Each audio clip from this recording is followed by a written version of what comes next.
Welcome to Night Shift. Jeff Sharon here with you, along with Elo. We've got the student of the game, Kyle Nash. We got Nick Porcelli. We got Bryson Turner. We got a full house, and that's because we have a full slate of stuff to give you this week. We're recording this Thursday, November 2nd. We've got, we got football heading up to Cincinnati for a conference game. Tell me if you've heard that before. We've got our men's basketball preview. Special guest on the show today, Mike O'Donnell of CBS and ESPN fame. Also, your former UCF point guard from back in the day. He joins us today to talk about UCF men's basketball, who starts their season along with the women on Monday. So we got that coming up. We got men's soccer heading into the Sun Belt tournament this weekend. We got women's soccer currently biting their nails as they await if they're going to make the NCAA tournament after the Big 12 tournament. We got volleyball continuing the gauntlet. We got schedules dropping. The UCF or the Big 12 schedule through 2027 just dropped. Elo's got some stuff on that. We'll riff about that for a little bit. We got it's wild. It's busy. Welcome to November, boss. Remember, Eric, the fall sports equinox is upon us. And here we are. Yes, it is. All right. So let's dive in real quick. We got to start with football. And 3-5 right now. It's after the game in West Virginia, it felt like, I don't know about you guys, but it was like, man, this is going to be a climb now, right? Yeah. And I'm talking about long term, Kyle. Next up at Cincinnati. Now, this is the most one would argue the most winnable road game of the two remaining road games, because the other one's in Lubbock, and that's always a tough trip, no matter how rough Texas Tech may be. But it's a place where UCF has won before. This is a different Cincinnati team than we're used to seeing under Luke Fickell. The Bearcats are having quite a rough go of it this year, and I wanted to pull up the information on Odds Shark there on because UCF last I saw was favored again. People keep asking me like UCF, we maybe we need to be an underdog, and we'll actually and things might work out better. But Kyle, tell me about this game right now, because it's been a while since we've beaten Cincinnati, but they are pretty beatable right now, aren't they? Well, I mean, has it been that long? Didn't they win last? 365 days is a long time, apparently, Kyle. It's really. But in Jeff's defense, like, this has definitely been kind of a back and forth on fair point. I forgot all about that. This is how short my memory is. Well, it was a great ending that you would have been shouting over the PA about a touchdown from RJ Harvey, just to remind you, sir. But you know what? I kind of blacked out when that happened. If you'll recall, I said I almost jumped out of the PA booth. That's true. You may not have been the only UCF fan to have said out-of-body experience, but you had the responsibility of PA. And Nick includes himself. Thank you, sir. But with all that in mind, I'll lead here. This game is, everybody's talking about, people have quit on this team, this, that. I will say this. I will put tonight playing the role of Eric Lopez is me, Kyle Nash. Oh, all right. There we go.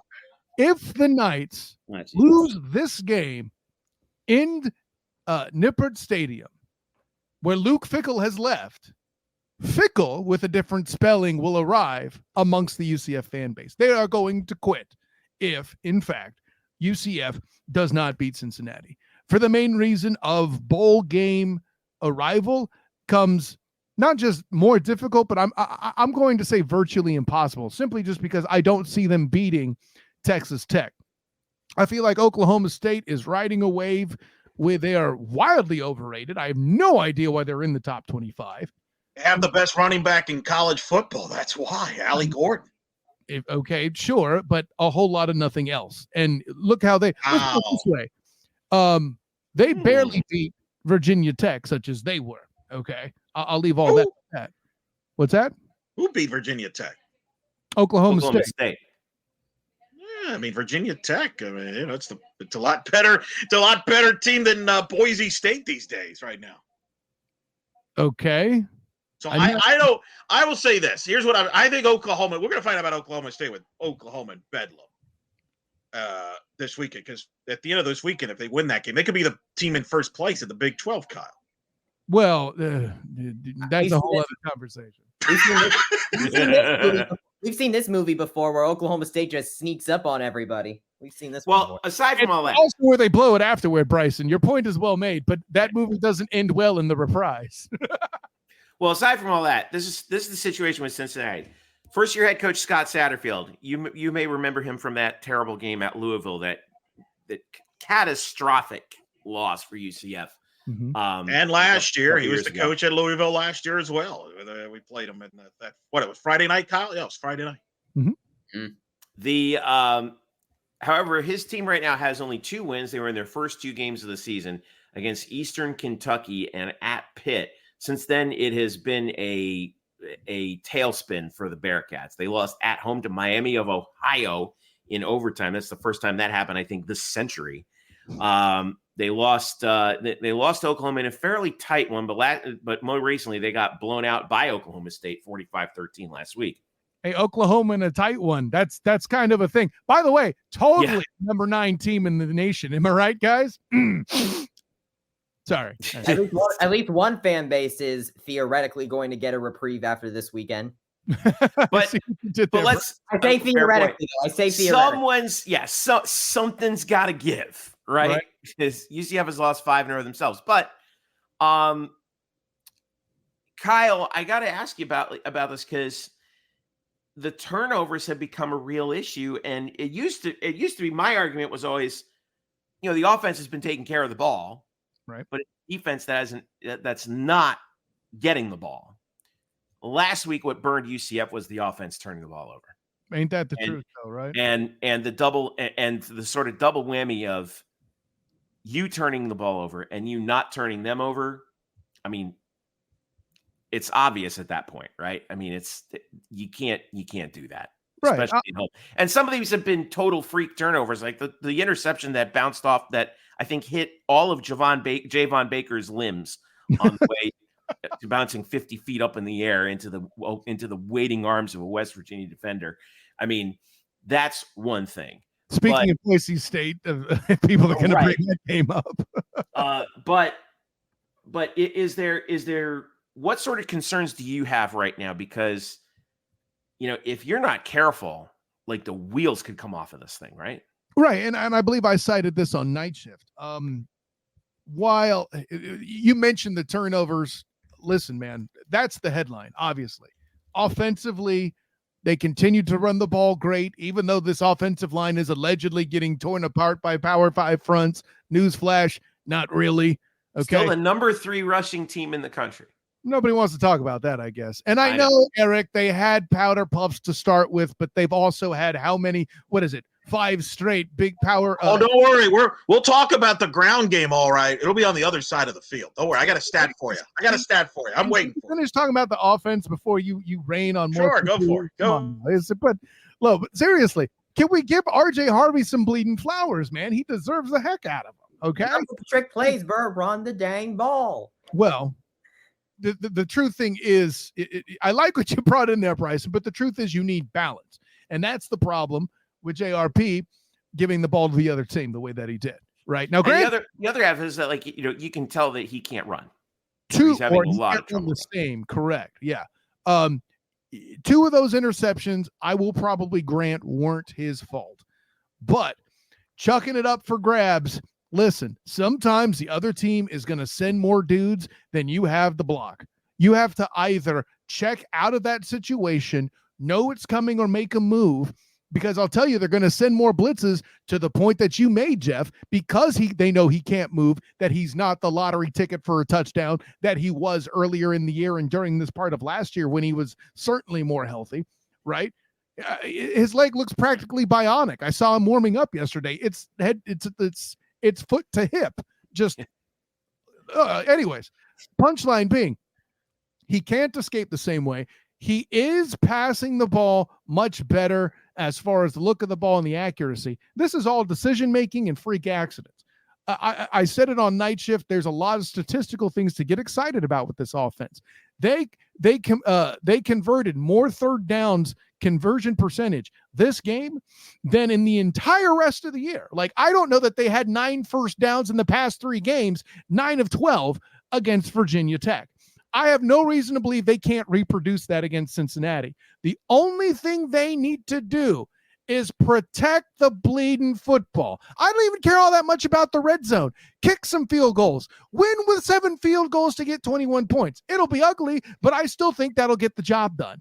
At days in, protect the damn ball. Hey, Elo, you were about to drop a number that you were very excited to drop, and I suspect it has something to do with the fact that the defense is allowing more than 200 yards per game.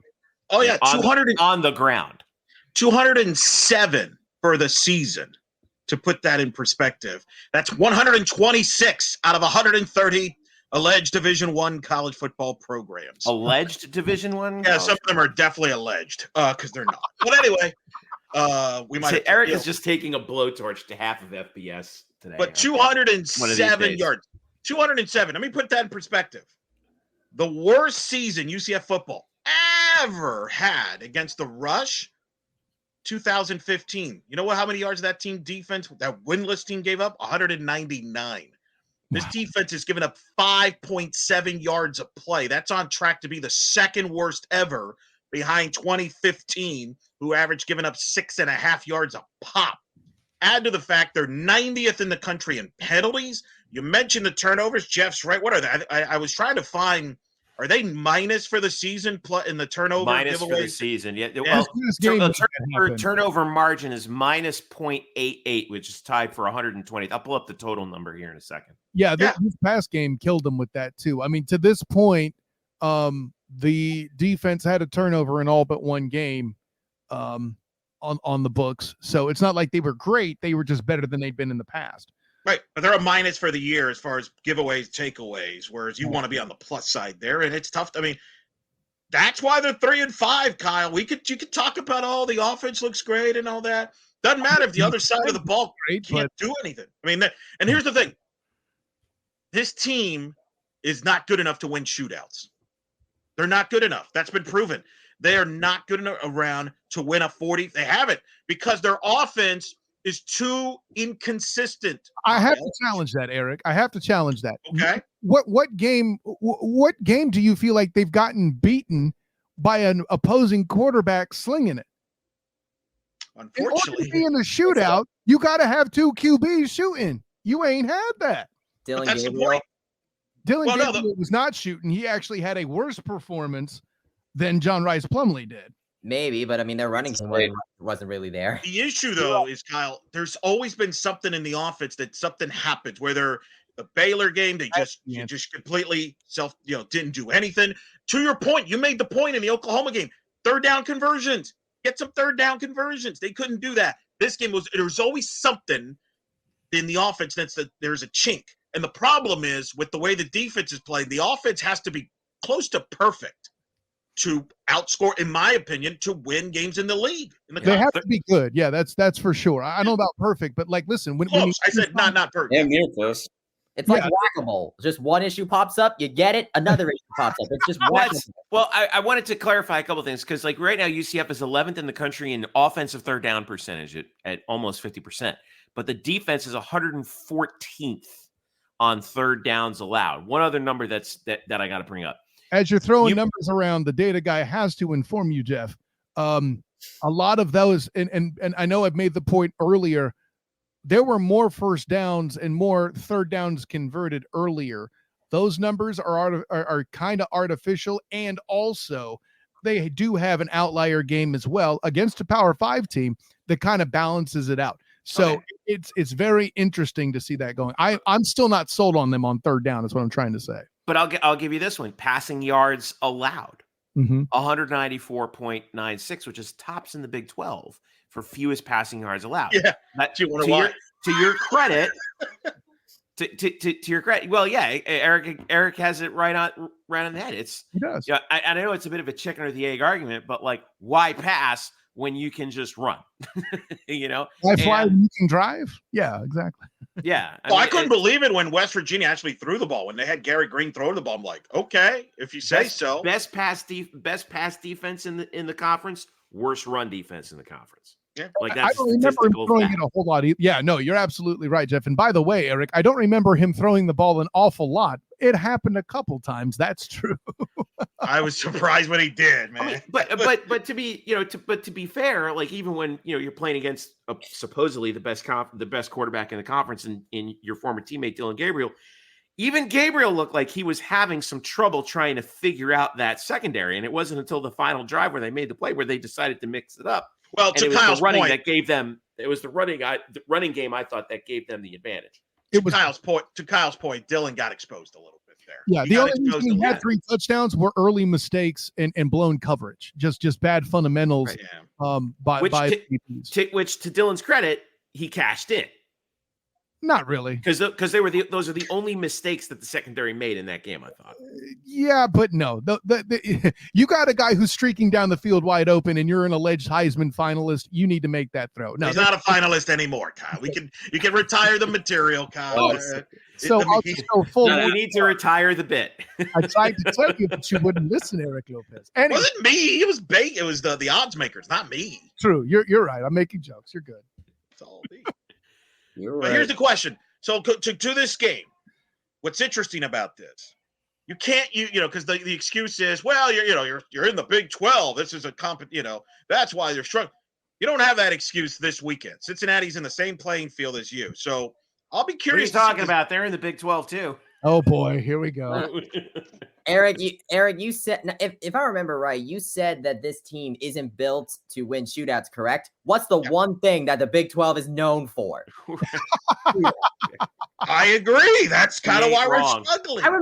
I remember when we were just coming into this conference, we were saying we got to make sure our defense is good because Agreed. Because there's going to be shootouts. There's shootouts, and we're not winning them. And that's why. Again, hold on. We're making the same mistake again, fellas. UCF has not participated in a shootout this season. That has they haven't had an opportunity to. Yeah, they Right? haven't. To your point, though, Bryson, I would be like, and I like that you brought up Oklahoma because it truly is the first example that's closest to one. But you tell me, buddy, did UCF lose the shootout, or did a 2-point conversion call to a player that wasn't confident to throw the ball when he was supposed to cause the loss of the shootout? Or not converting enough third downs, as I read on Nightclub.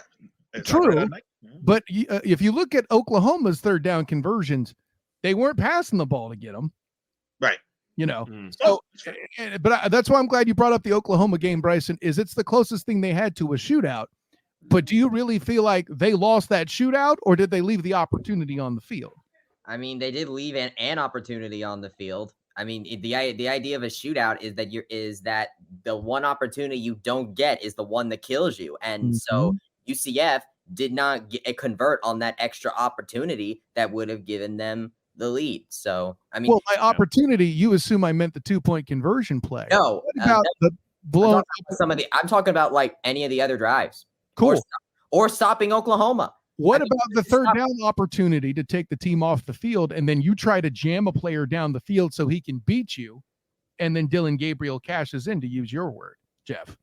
All right. Well, that's the opportunity I'm referring to. No, I hear you on that, but specifically, I want to pull it back to the Cincinnati game here. So these are two of the best, actually, ironically enough, two of the best rushing teams in the country. They're both in the top 6 nationally.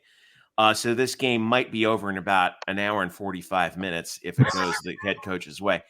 That'll help the commentators for the game. They'll be able to get on their flight. Oh no, wait, they're not. Never mind. Yeah. Well, Elo, I want to put this to you. What does UCF have to do in this game? Because the troops are restless. We still haven't gotten that first Big 12 win. What do we got to do? Well, first of all, I will say that this is a game for the diehard fans. This ain't for the casuals. Here we are. So what do we got? That's where I would disagree with Kyle a little bit. Look, it's a simple game. Tell me who wins the rushing battle in the ground and the trenches usually has won this matchup.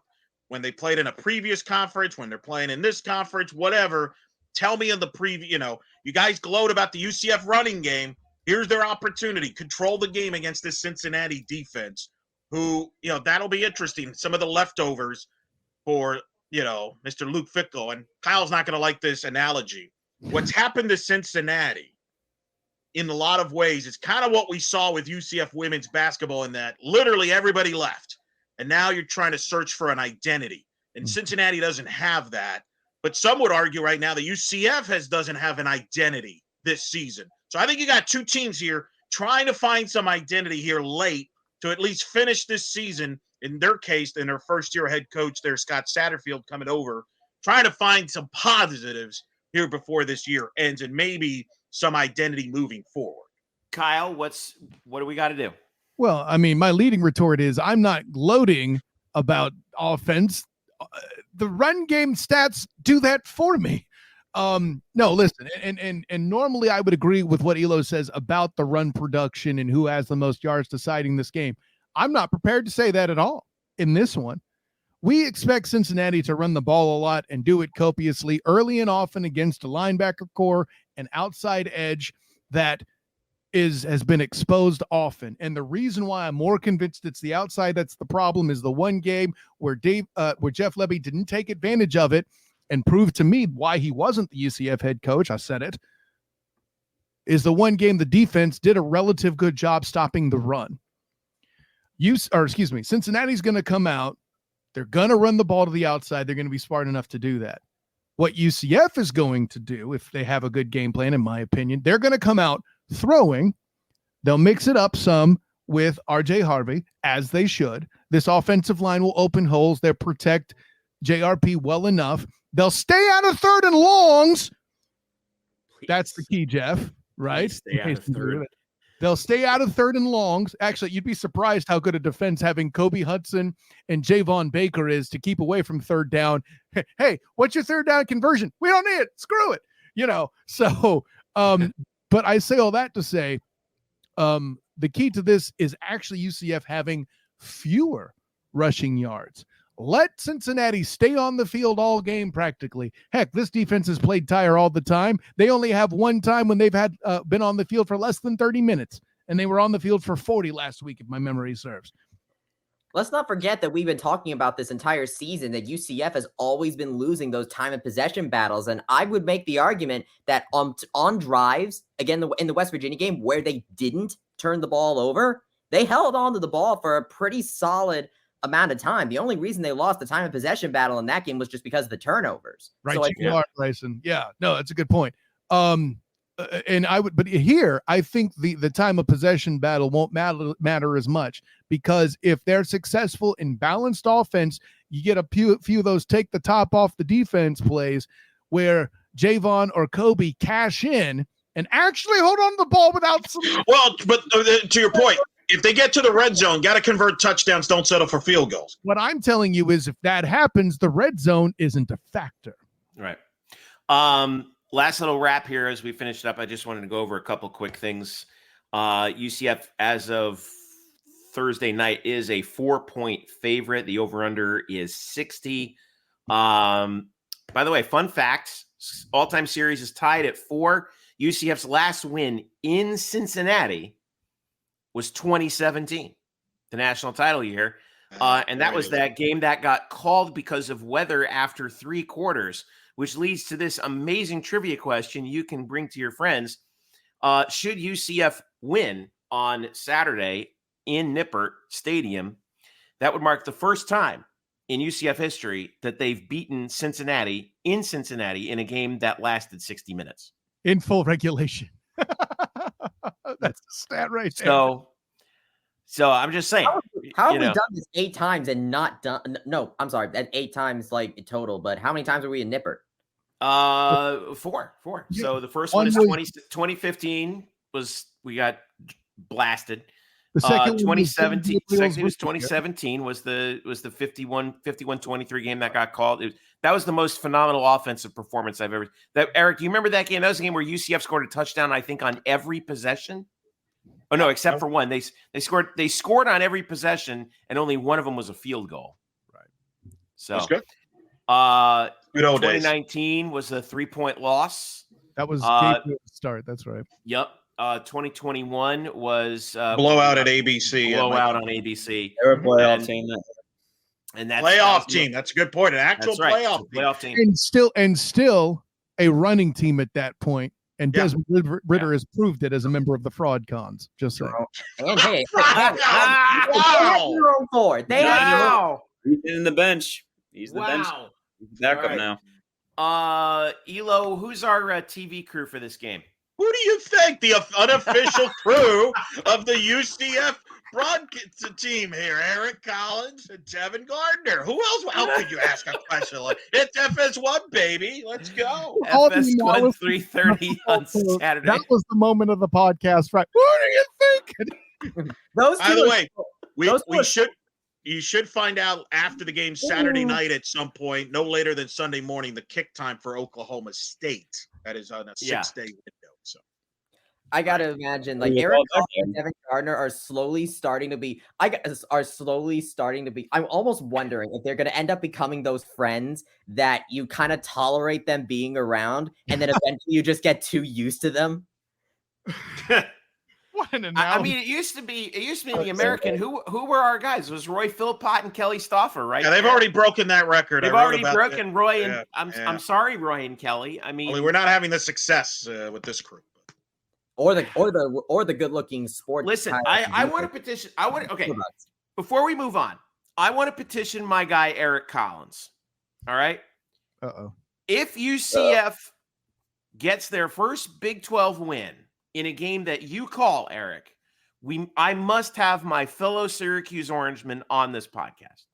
Well, maybe he'll do the Oklahoma State or Texas Tech game. Okay, Eric Collins, I'm putting this out there right now. He's not on social media. Someone get in touch with Eric Collins and let him know about this because we need to make this happen. All right. Maybe tag his broadcasting partner. Is Devin Gardner on Twitter? Devin Gardner is on Twitter, but I don't have an alumnus connection with former Michigan quarterback Devin Gardner, who wore number 98 for some crazy reason.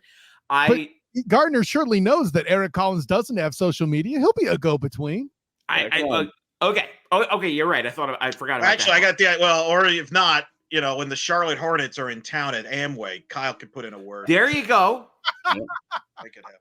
Okay, we got to make this. We got to make this happen at some point.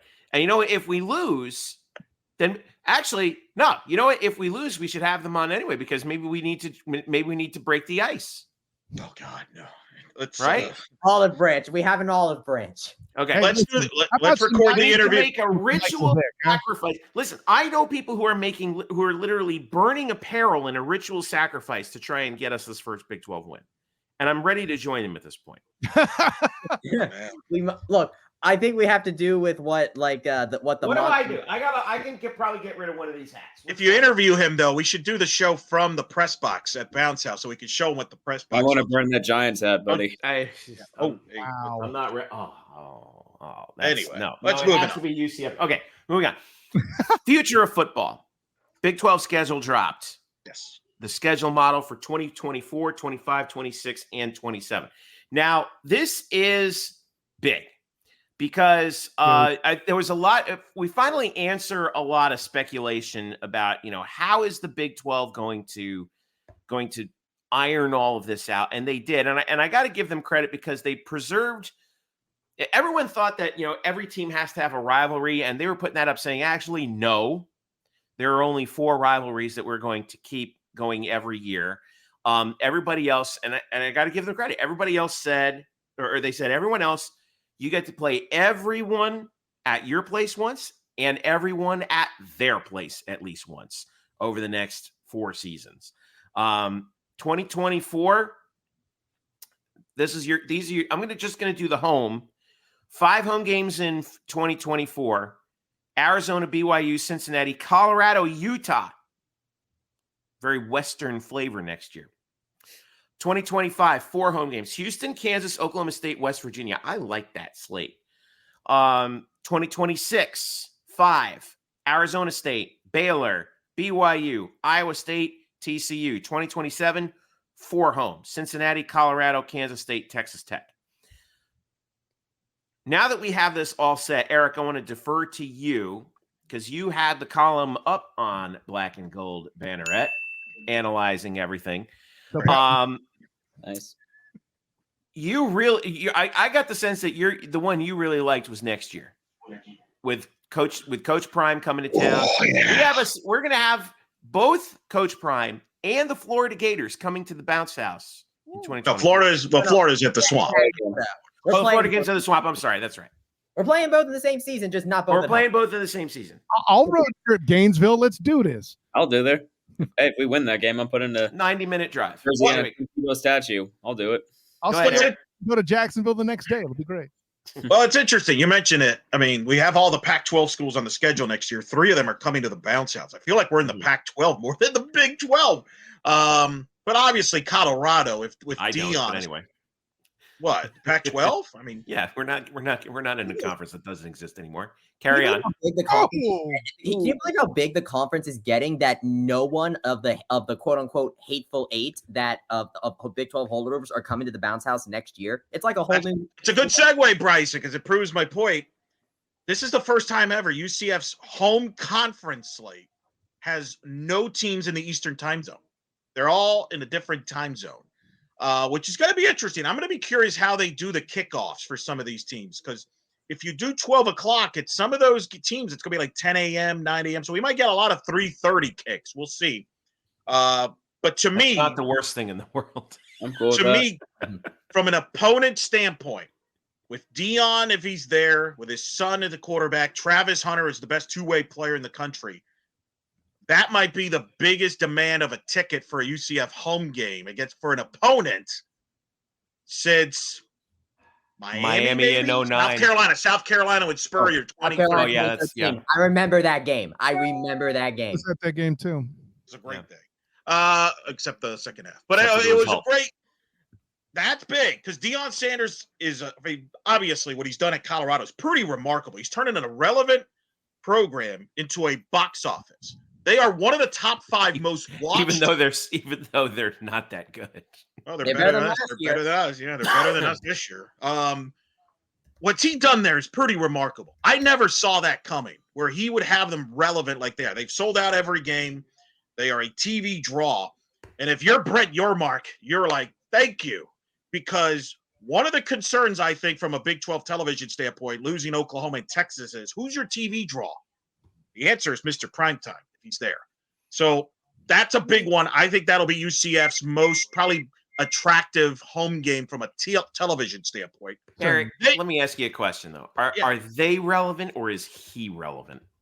He's made them relevant. He's made them relevant, so they're benefiting from it. I'm going to throw the flag on that one. I hear where you're coming, Jeff. Let me follow up with this. Because the fact that there are certain national bodies out there and who I would claim is the best college football analyst out there in Joel Klatt. Now that Colorado's better and he's chirping more about Colorado, is it Deion? You mean former Colorado quarterback Joel Klatt? I'm glad you put that. Trying to make sure. Thank you. Yes. Well done. While it will not be the draw of Deion Sanders, let's not get stupid. There'll still be a national relevant conversation involving Colorado as they try to continue to build the program such as they are. That being said, Eric keeps hinting that Deion won't be there. Stop. I didn't say, no, not me. No, that's not me. That's Jeffrey. No, I'm the one who's. If he's still there, excuse me, Jeff, you're nuts.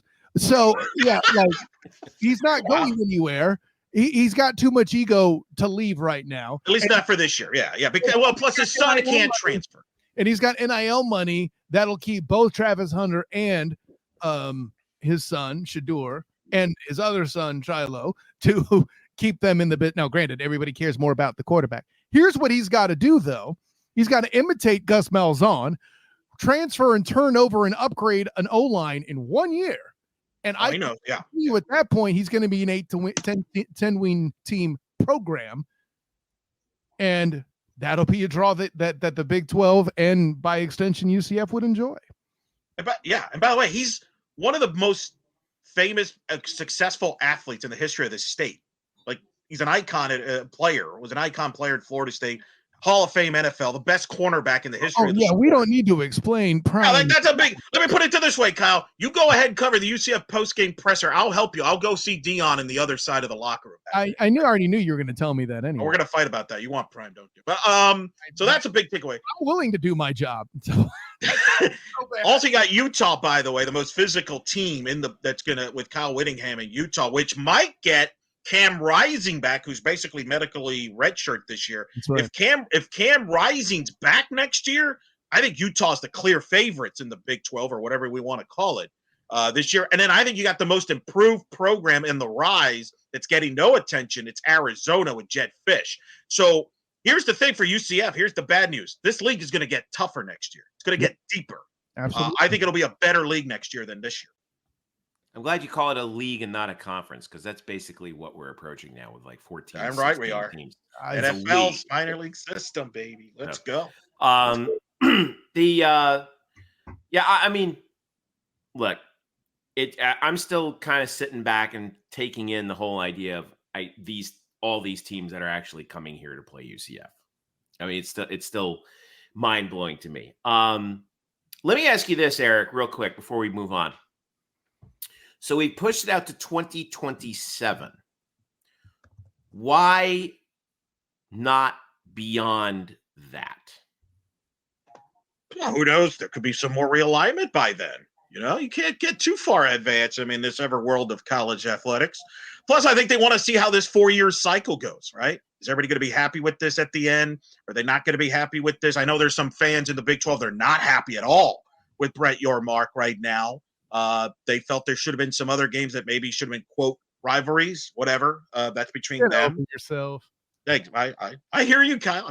I know. I mean, look, UCF doesn't have a rival. Apparently, Cincinnati doesn't matter. So, for the record, the ones that they kept are Arizona State. Yeah. Kansas State. Yeah. Utah, BYU. Yeah. And what was the other one? TCU Baylor, I believe he's right. TCU Baylor, that's right. Yeah. So I get what and look, here's the thing that fans have to get over with. The rivalries days are done. This is about a television product. And they want matchups, they want interesting matchups. That's where this is all headed, not just with the Big 12, but the Big 10. Look at the schedule that came out with the Big 10. Everybody's going to be glued and goo gaga over like USC, Michigan, and all that stuff. This is all about putting a TV product, because TV's paying a ton of money for these conferences and leagues to put out good games. They don't care about the Axe Bowl in 1930 or whatever. Well, no, let's put it this way. If the rivalry doesn't make money, then toss it in the trash. That's the thing. I agree. I think that's what Brett Yormark would tell you. Iron Bowl does. Iron Bowl is like Iron Bowl. Of course, yes.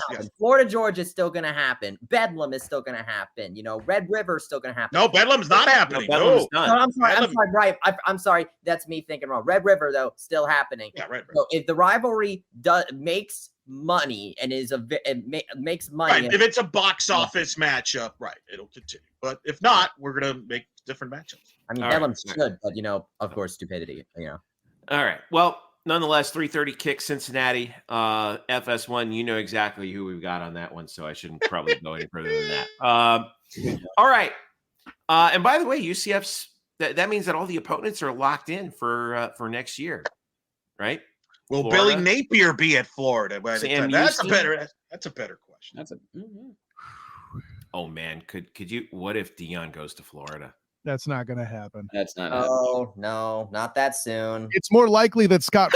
That's a good answer. I actually like that answer. It's more likely Scott Frost ends up in Florida just as everybody thought he would in 2018. Oh God, really? I think that's happening. Oh, all right, we're getting out of here. All right. Let's switch gears. Let's go to basketball.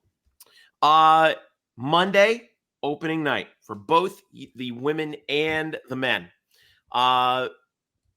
And we were joined by a very special guest. Our old buddy Mike O'Donnell decided to come in and join us here to preview the men's team. We're up now.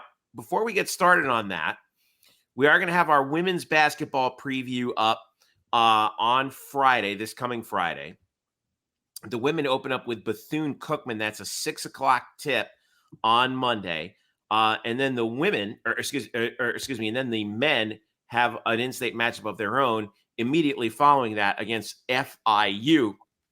And we wanted to get Mike O'Donnell in to get his take on the state of the program right now and give us a little bit of GPS, if you will, on the new guys that are coming in, because he's actually seen quite a few of them in his travels around the country. And Eric, you always kind of look at the numbers, maybe you look at a couple of highlights, but Mike gave us some really good insight into the kinds of players that are going to be joining guys like CJ Walker and Darius Johnson, and we're finally going to see Tyler Hendricks, and he had a lot to say about Tyler Hendricks in this particular interview, right, Elo?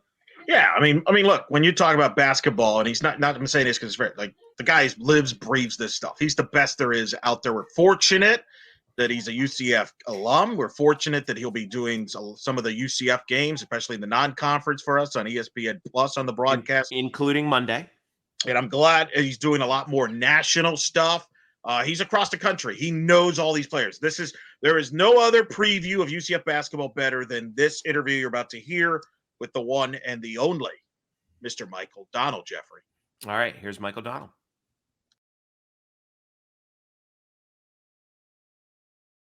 Joining us, number 4 in your programs, number 1 in your hearts, basketball analyst for CBS and ESPN. He pulls off the double dip, and you will see him for several of UCF's non-conference games prior to the start of conference play in our first year in the Big 12 on ESPN Plus.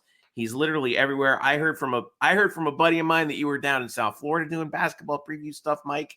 Mike O'Donnell is with us to preview UCF basketball. What's going on, Mike? It's not like you're busy or anything. Is college football over yet? I'm just ready for college basketball. That's all I care about. That's all I want to know. It's next week. It starts. November 6th is officially not just the first UCF game, but that's the start of the whole season, November 6th. So we're I've been getting prepped from ESPN and CBS, and I'm ready, chomping at the bit, ready to get going. We sleep in May, don't we, Mike? That's right. So we're here to talk UCF in the most unusual of circumstances, and in the first year in the Big 12, and what will be, well, it probably was already the best basketball conference in the country, and then it got that much better with Houston, Cincinnati, BYU, and to an extent UCF joining. Now, we do have the preseason rankings that came out. UCF comes in picked last in this conference this year, Mike, and it's I don't think that's so much an indication of how last year went, because so many close games that did break. I've never seen a team lose so many one possession games in my whole entire life. But that's where people are. That's where they were projected in according to the preseason standings. So I guess my question is this: we knew this would be a tough climb, right? So what, in your opinion, is the long-term goal, the long-term plan for Johnny Dawkins starting with this first year in the Big 12? Oh man, you're making me hot take for Johnny Dawkins here, man. That's even give you a warm up here. Man. So no, that's okay. I'm ready to go. I know Jeff Sharon's a hard hitting journalist, man. I knew that going in. Yeah. No, let me lay a base layer as I'm answering that question. The Big 12, if you've started to read about it, if you've kind of heard about it, the really hard turn for being the best basketball conference in the country happened about 4 or 5 years ago, of where it went from 10 years ago of you could make the argument that the Big 12 was better than the ACC, that there may have surpassed the Big 10 or may have surpassed the SEC. Like worst case scenario 10 years ago, the Big 12 was, worst case scenario, the third best conference in the country. And now we're in a place where it's not only is it just, it's the best league in the country. I think any ACC media member would tell you that they've been surpassed by the Big 12 right now. If we're just talking end of year, top to bottom, Ken Palm, net rankings, everything, they're the best. They're better than they've been better than the Big 10, Pac-12, SEC, ACC for the last 5 years. They just have top to bottom. a down. Texas Tech was one of the worst teams in the Big 12 last season. I mean, you go to Lubbock and try to win a game at Texas Tech with that stadium and atmosphere. It's nuts. So long-term vision, the thing about UCF, and I'm not speaking for Johnny Dawkins, but the long-term vision for UCF is like, who cares? Who cares about what anybody else says? It doesn't matter. UCF has literally been saying, who cares? We're going to figure it out since the inception of when you'll never be a university, number one. You'll never be a big university, number two. You'll never make it in Division II. You'll never be a good Division I. You'll never get out of the Atlantic Sun. I mean, like, we can go We've down heard all the that line. before, haven't we? Yeah. All of it. And I know you guys know that. I know everybody listening knows that. So I'm certainly not trying to, play the hits, but I'm just laying a base to where there's a little bit of, from where you were in the American, whether it's all sports or basketball, to now you're in the Big 12, you're getting the same type of conversation nationally of, well, they're a big school.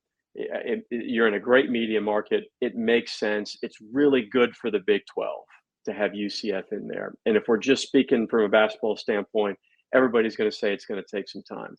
I think it's going to take some time.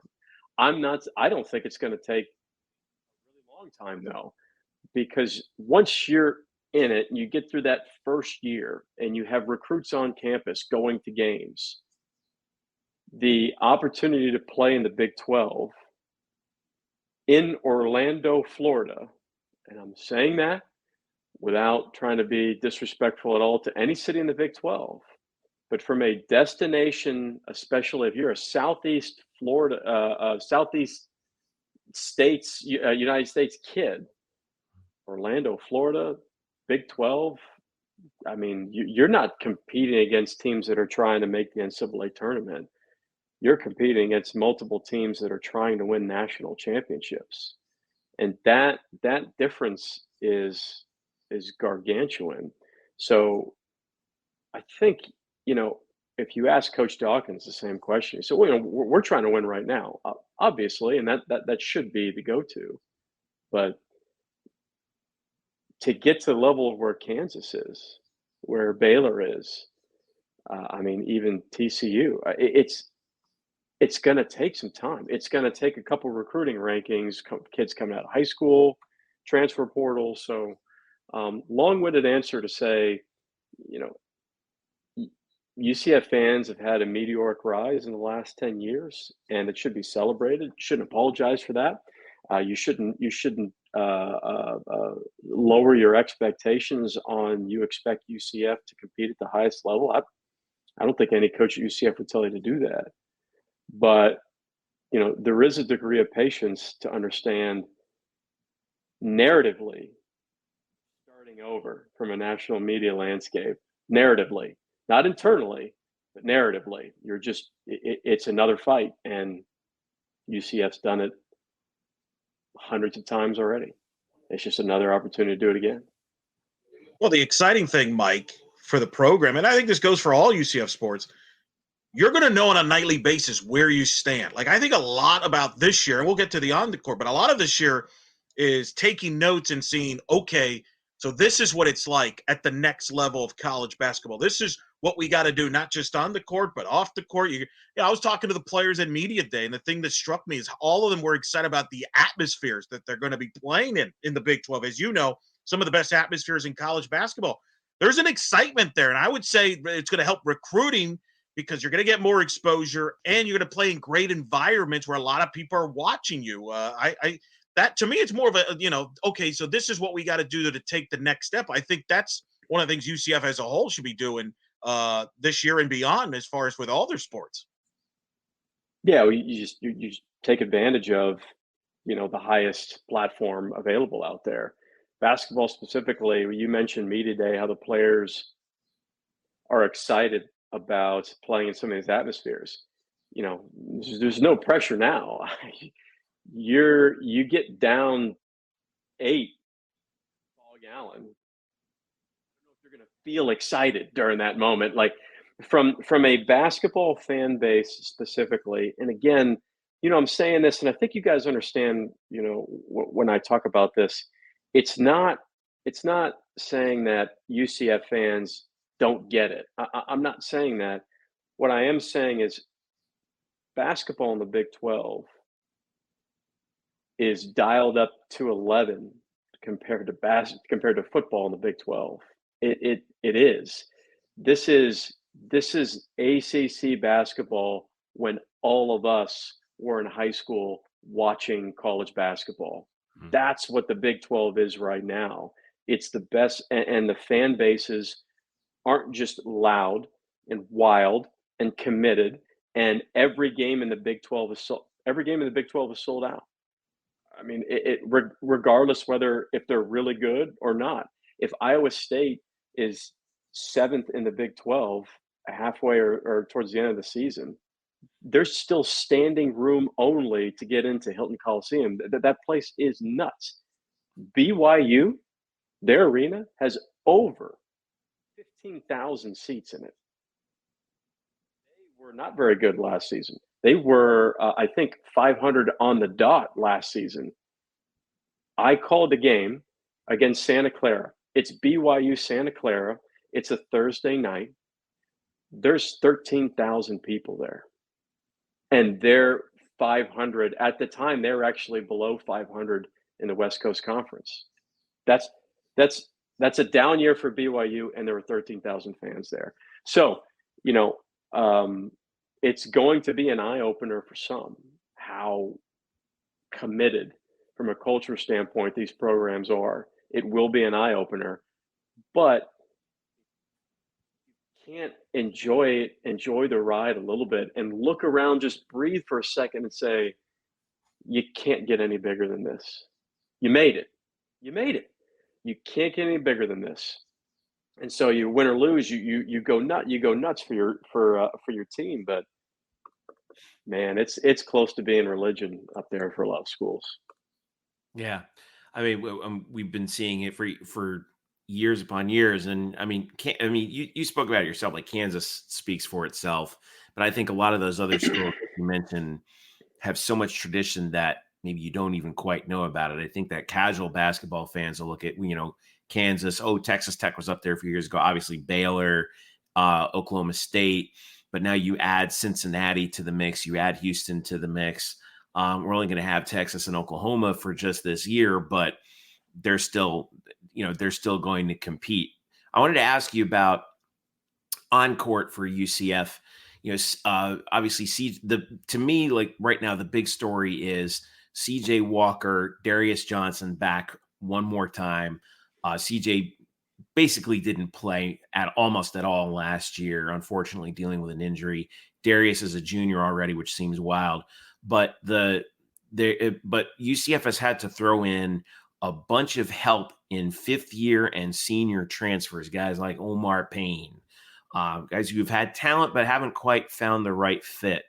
What's going to be the key for the new guys coming in? Because, obviously they're experienced, they're mature players, but it's still going to take some time to develop that chemistry. What's the key to getting that together in the early part of the season heading into conference play? It always comes down to role identification and ownership. So when you go from Jalen Sellers is a great example. Now he's fighting. I don't know if he's going to play in the first couple weeks or not. I know that's been talked about some, but Jalen Sellers came over from Ball State. He was the number 2 guy at Ball State, and actually, when over the course of the season, I think you'll see like this dude is an absolute hooper. I mean, he was statistically one of the best shooters in the country, shot over 45% from 3. And he was 32nd in the nation in 3-point shooting percentage rate per KenPom. You're one of the best shooters in the country. But so what does that mean from you go from Ball State and the MAC to the Big 12. Are you the number 2 guy? Has there been an identification of the number 2 guy? I don't think that has happened yet. I don't think that's going to happen really until around Christmas time, as you'll see multiple lineups, and where Coach Dawkins is going to be early on utilizing different lineups to see what actually works. You can do as many scrimmage games as you want. You can practice as much as you want. The game is just different when the lights go on, and players just play differently when there's fans in the stands. It's just true. I think if I could kind of reverse engineer a little bit of what you asked, of what does it take for the new players, I mentioned role identification and ownership, and that's not super exciting to talk about on a podcast. I could geek out about that stuff all day. But that's what we're here for. Go ahead and geek out about it, man. But to me, Jeff and Eric, it's more about, you mentioned earlier, there are multiple really close games that UCF did not win last season. They won 19 games, made to the second round of the NIT, injury plagued extensively, right? So you lose a lottery pick, you're not just going to replace a lottery pick with another lottery pick. I mean, even some of the best teams in the Big 12 aren't going to do that. So if I had to reverse engineer that, and we'll go on the assumption that the role identification and ownership of the new players is going to be fulfilled as early as possible.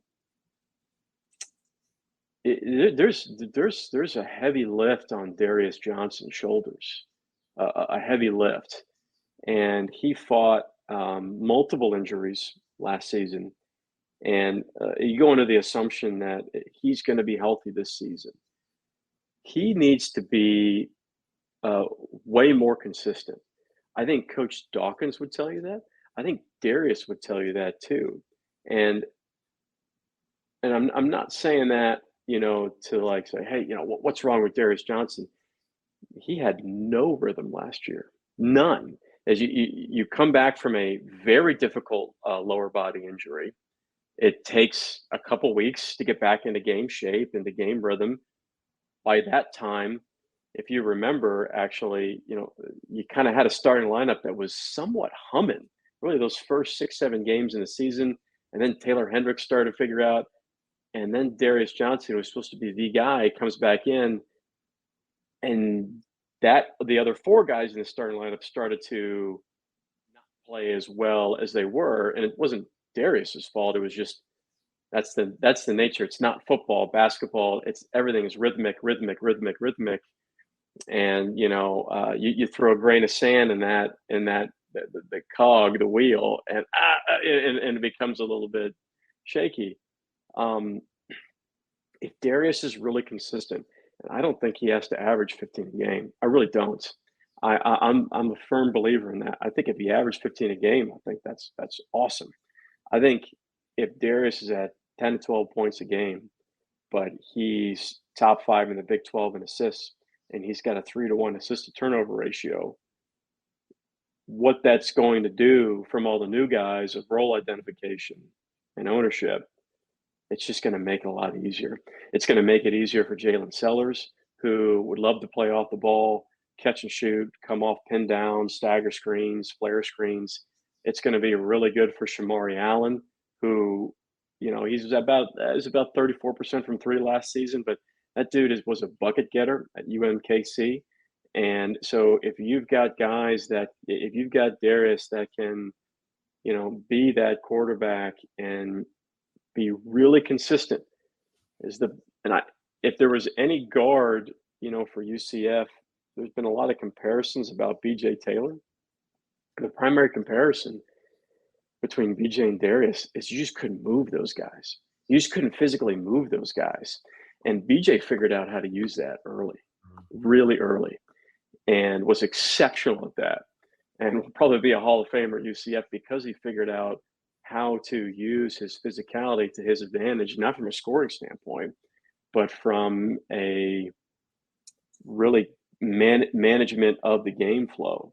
But he was, he was better than that. Right now, Darius, good point guard, and good point guards can really manage the game for you. I think he has the ability to be a great point guard, and great point guards control the game. And I think there's a huge leap between, just managing the game versus completely controlling the game. And I think Darius has enough of the talent to do that. But another long-winded answer, but I'm just so I just you got me geeking out here. But I think those things are. I just think that's the engine. I think he's the engine, and there's plenty of really good pieces around him, but his consistency of owning the point guard position, paramount to the success for UCF. Yeah, guards is a big key in college basketball. We saw that with Kansas State. One of the reasons why Jerome Tang turned that program around is because of their backcourt and their point guard play. That was a big factor. Got them all the way to the Elite Eight. So that makes a ton of sense from that standpoint. But let's talk about some of the other players. And I want to specifically talk about Tyler Hendricks, who obviously is Taylor's brother. I got a really in-depth talk with him on media day. He told me about how he was able to follow Taylor as Taylor was gathering information during the NBA process in deciding to declare for the NBA draft and then going through that process. And that really, he took a lot of that intel because he obviously wants to play professionally at the next level, wherever that is. We didn't get to see him last year. He redshirted. He was out with an injury. What do we expect to see from Tyler? He's not his brother, but how does he can contribute to this year's team? Because he's and talking to him, I got the sense that he's excited and wants to make a name for himself this year. So what Coach Dawkins wants him to do is be a lockdown defender. He's got to learn. He's got to learn how to do that, and grow into that. But Tyler has a much different game than Taylor. He's obviously not as big, and they just play differently. Tyler's game, from day one when I saw him in practice, I thought he had one of the most pure outside shooting forms, that UCF has seen in the last couple of years. I'm not saying he's going to be one of the best 3-point shooters in the, he may well could be, but his mechanics and his rhythm on when he receives a ball, when he catches on the wing, he has all the tools to be UCF's best 3-point shooter. Now, if you play for Coach Dawkins and all you do is shoot threes, you've got to be able to play on the other end of the floor. You have to. You go look at UCF's best teams. They're always, inside the top 40 of Ken Palm's adjusted defensive efficiency because they're just that is UCF basketball, the physicality, the grittiness, the toughness. It's exhausting to play against. So if Tyler can figure out how to be a lockdown defender, he doesn't have to be like an all-conference defender. When I say that, he just can't be hunted. And I don't know if you guys ever talk about that enough, but yeah, you don't want him on the floor and Kansas is hunting, him when they're on offense. You can't have that in the Big 12. You can't have a single guy who's being hunted while you're on defense. So that's going to be a huge key for him. Huge. But mechanics, rhythm, he has elite shooting form. He really does. How big is it going to be having CJ Walker back on that front line this year too, after those injuries he suffered?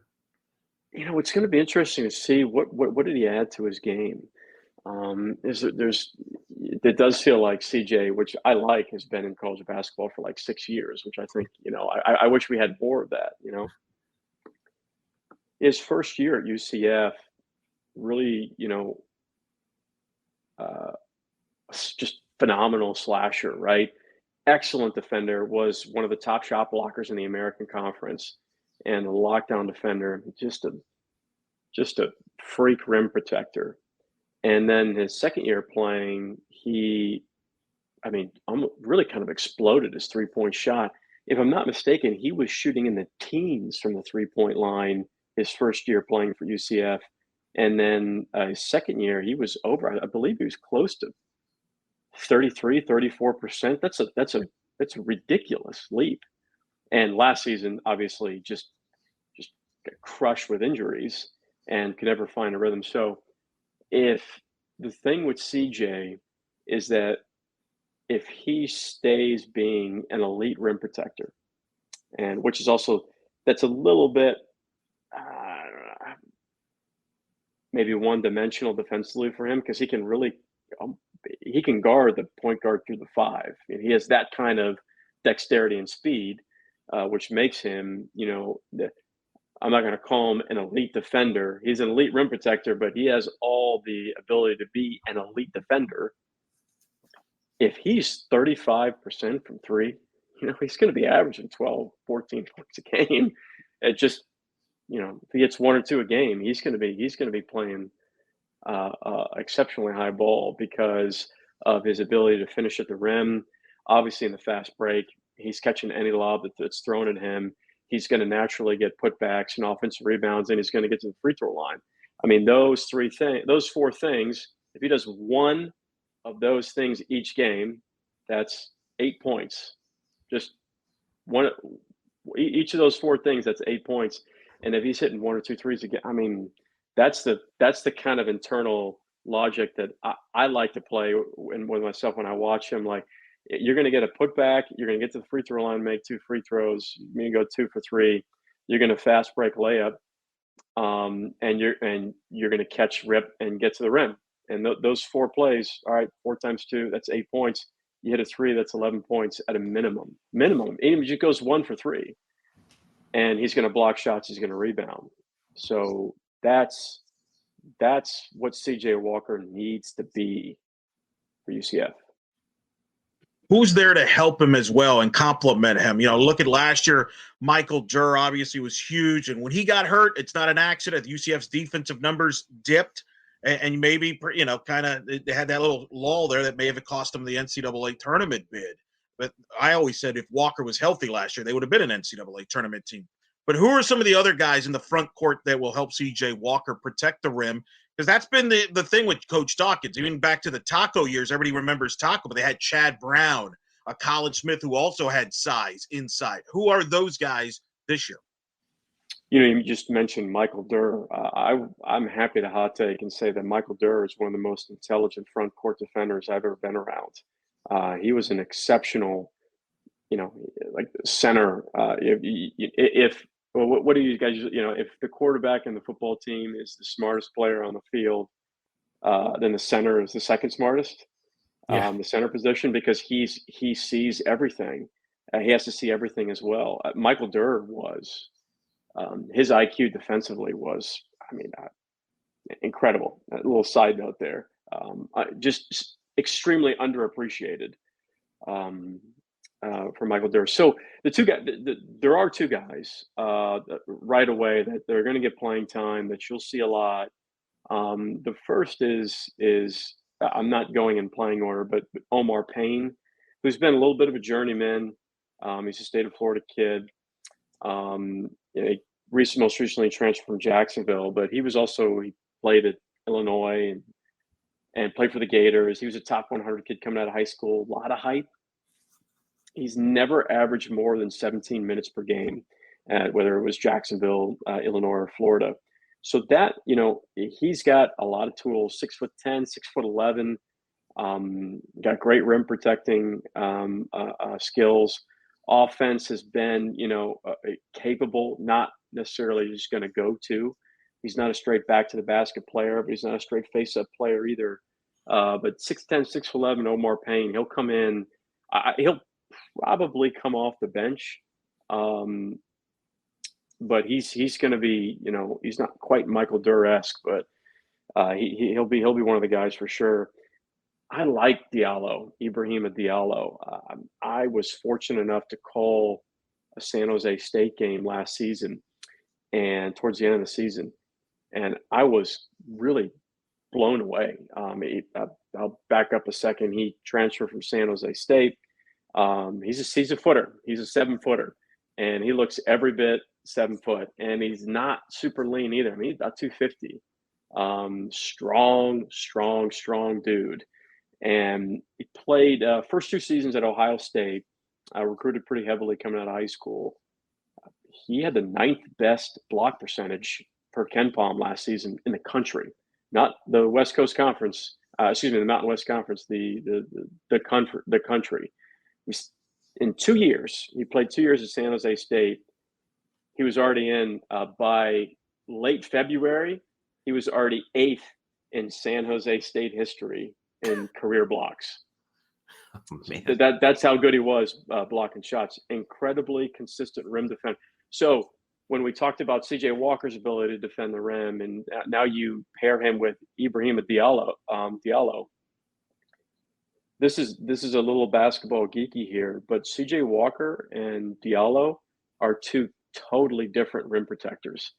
CJ Walker is your weak side, come out of nowhere, block a shot into the 3rd row guy, and you got to have that guy, and that is 100% him. Diallo is a 7-footer who is going to deter twice as many shots as he will block, just naturally because of his length, size, and his ability to just kind of sit behind in the post and size that up. Diallo has all of the shot blocking talent in the world to be the next to be the 2nd best shot blocker behind Taco Fall. Has all the talent to do that. I don't know if he will. I'm sure Keith Clanton will probably send me a text if he listens to that. But yeah, Keith might have something to say about that. You want to talk about smart player? I never had a chance to play with Keith. I played a lot of pickup with Keith. He's the smartest basketball player I have ever played with, and it's not even close. Regardless if it was at NC State, UCF, or a Pro-Am or a pickup game, that I've never played with a player smarter than Keith. But Diallo has, if we'll just take, Keith Clanton's an old guy now. Taco Fall's still in the new guy category. He could be, he's not Taco Fall. He's not that, but he could be the 2nd best shot blocker that UCF has seen since Taco Fall. I'll take it. We'll take that. That's pretty good. Well, that also, I think, speaks to another thing that I've said before, and Eric has said it before, and you've preached before too, Mike. When you're in this position where you have guys that you're having to plug in, the one thing that always travels is defense.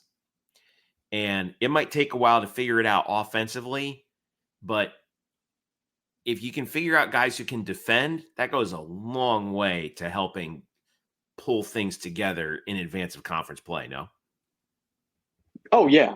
I mean, look, you're just not going to make a lot of shots at some of these places. You just won't. Like there's just going to be days in the Big 12 where you're not making shots. There might be a lot of days in the Big 12 where you're not making shots because the travel is going to be wild. People forget, I think you took for granted how easy the travel was for almost every single team in the American Conference, right? Direct flight, Orlando out of nowhere, right? Are you flying more than 2 hours, maybe to Dallas, Wichita? Okay, then that's it. That's it. Unless you're an elite shooter, your jump shot doesn't usually travel to Fog Allen. It's very rare that your jump shot travels. If it does, God bless you, because you're not going to be around college for long. Yeah, no, right. So yeah, your defense has to be great. I think more importantly though, like teams that say that our defense travels are teams that are fully committed to owning their culture regardless of the circumstances, regardless of if you're up 20 or down 20, or regardless of where you're playing on the road, or if you got dunked on. Like if your culture is immovable, that stuff does travel, regardless whether if your jump shot does or not. I want to ask you about you bring up the travel. One thing that jumps out at me about the Big 12, and I'm a big American fan. I'm looking forward even this year to seeing Memphis and FAU battling it out in the American this year. I think that's going to be a big storyline there because this, Mike. There's a lot of Memphis fans that felt like that could have been their Final Four if a certain call goes their way against FAU in the opening round of the NCAA tournament. But as you know, the American Conference schedule is kind of a little bit all over the place. Some weeks you play on a Tuesday and or a Wednesday or a Thursday or a Saturday, Sunday. The Big 12 is a lot more consistent. It's mostly either a Wednesday and Saturday within a couple occasional Tuesdays or a Monday. I think that helps the players having that consistency of a schedule. Am I overblowing that? Or I kind of personally think that'll help them from that standpoint of rest and just routine-wise. A lot of times it depends on the player. I think the majority would agree with you, Eric, that I'm a creature of habit, and I liked routine was everything for me. It let me control as much as I could possibly control while being really short and slow. So I had to totally own that routine always. So yes, and the reason why there is when you always know there's going to be a Big 12 game is because ESPN, and Fox know that there's going to be millions of people watching on these nights and watching these Big 12 games because they've ran the analytics and numbers, and that's a big deal. It's a big deal that for ESPN for a Big 12 game on a Saturday at this particular time slot, they know they're going to hit 1.5 million, 2 million, 2.3 million. They know they're going to hit those numbers, and if anything goes over those numbers, it's each game is going to be viewed in at the minimum, the hundreds and hundreds of thousands at a minimum. Well, and I think it's going to help fans too. The casual fan go to games consistently or watch them because they know, hey, Saturdays, I know my team's playing at this time, or Tuesday night, Wednesday, I'm going to see that team instead of trying to remember, hey, what day are we playing? It reminds me a little bit of the NBA schedule where, for the most part, most NBA teams are playing Wednesday, Fridays, type of thing. I really do. I've been impressed with the Big 12 schedule and the way they schedule all their sports to be fan friendly, and I think student athlete friendly from that standpoint. Yeah, you mentioned UCF fans. You better get your tickets. I mean, if you don't think Kansas, Tech, Texas, Oklahoma, TCU, BYU, you don't think they're going to come to games? They're going to take their families to Orlando to come to games? Yeah. There could be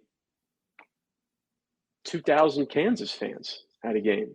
I mean, it's nuts. It'd be like nuts. that Michigan game a couple years ago. Yeah, but every night, a lot of maize and blue in that arena when they came in. Every game. That's why we talked a little bit earlier about the commitment to culture and what Big 12 basketball means to hundreds of thousands of people and fans. I mean, it's just it's next level. It's difficult to describe, which is not fair because that's what I'm supposed to do while on a podcast. But it's it's not a cop-out thing to say. It's very difficult to describe how committed the basketball cultures are in the Big 12. Yeah, I mean, Sorry. Well, I was going to say I've seen Kansas pack the place at Disney for the tournaments there during Thanksgiving. So Mike's correct there. I'm worried that Jeff might lose his seat. Somebody might purchase his seat there at the PA. He might have to stand. They're not gonna purchase my seat. They're not getting Jeff Sharon's seat. They're not getting Jeff I will fight people to the death for that one. I got your back, Jeff. Yeah. I appreciate it, Mike. Last question for you, at least for me. You did mention the schedule, obviously. We won't go through it game by game, but I just wanted to give me your canary in the coal mine when you look at how the schedule breaks down, especially prior to New Year's Day, with the non-conference games. Obviously, the opener against FIU at home on the 6th, Then they're going down to Miami to play the Hurricanes right after that. There's a few, well, more than quite a few teams here who UCF should be able to figure things out against rather easily. But, just you got the occasional Ole Miss sprinkled in, like on December the 10th. Chris Beard, led team. He's got a lot of transfers. There could be a sleeper team in the SEC. And then South Dakota State should be really back-to-back NCAA tournament teams. That's a program with a coach that's on the rise that's going to be played in Jacksonville. It's a tougher non-conference schedule than I think people realize, Mike. This is a true college basketball type schedule there. Miami speaks for itself, but they're going to learn a lot going in before Big 12 about themselves. Yeah. So before the new year, South Dakota State, you just mentioned them. There's a really good chance that they'll be back in the NCAA tournament after winning their conference. All right, so let's say that's one NCAA tournament caliber team. Lipscomb is absolutely a team that can win their league. Ole Miss most likely won't win the SEC, but it's Chris Beard coaching, and the players that he got in the transfer portal are really, really good. And so would it surprise me if Chris Beard snuck in to the playing game of the NCAA tournament with Ole Miss? No, it wouldn't surprise me at all. So that's 3 NCAA tournament teams. NCAA tournament games. Miami, that's 4. Miami is, I think, if you twisted my arm and you asked me to make a case that Miami is the current preseason-wise the second best team in the ACC, I think I can do it. I think I can make that case. I don't know if they are. I think their floor is the 4th best team in the ACC. Okay, so they're going to the NCAA tournament. That's 4 teams. That's 4 NCAA tournament teams that you're playing before you get into Big 12 play, right? And once you get into Big 12 play, Kansas is going to go to the NCAA tournament, number 1. Mm-hmm. Kansas State is going to go to the tournament. Texas, Houston, I'll say West Virginia is not. I'll say Cincinnati won't. I'll say Baylor. I will say Texas Tech. I will say Oklahoma State, Iowa State, and TCU. Okay, so that's 10. Let's just say I'll even take one back. That's 9. I'll say only 9. Only 9 out of in the Big 12 go to the NCAA tournament. And so then we have to add in 4 more. So that's at a very minimum 13 teams that UCF that'll be playing in the NCAA tournament this season. That's going to be wild. We're going to figure out what's going to get really wild. What's going to get really wild is next year when you add Arizona in the best basketball conference in the country. And if you think, you think you've figured out what big time basketball culture and fan bases are like, Arizona, you could put Arizona's fan base up there with any team in the country, period. Kansas, Michigan State. I mean, like it's nuts. Arizona basketball is life up there. And oh, by the way, Tad Boyle at Colorado, they'll probably be an NCAA tournament team this season. So it's just absolutely. Bobby Hurley, Arizona State, they're an NCAA tournament team. I don't know if Arizona State will be, but that's, to your point, that's going to be considered not an upper echelon team in the Big 12. Is Arizona State? They won't be considered an upper echelon team, which is. And Utah too, right? Yeah. I mean, oh yeah. Teams, we know all about that too. I mean, it's going to be wild. I mean, the quality of basketball is going to be fun. It gets started right there on November the 6th. Go ahead, Eric. Well, and I got a couple of. I'm going to piggyback on this, Mike, because I've encouraged UCF fans, and I know mutual friends of ours, that are circling certain arenas they want to travel. Like obviously, Kansas is at the top of the list. Our friend Brian Murphy says whenever that game date is scheduled, he's flying out there. Obviously, Kansas, I'll say, is number 1. Fog Allen's the go-to bucket list, Mike. But give me 4 or 5 other Big 12 places for basketball that you would recommend fans, hey, at some point, go watch it in person. So if you're going to go to Kansas, which that's a cathedral, you need to.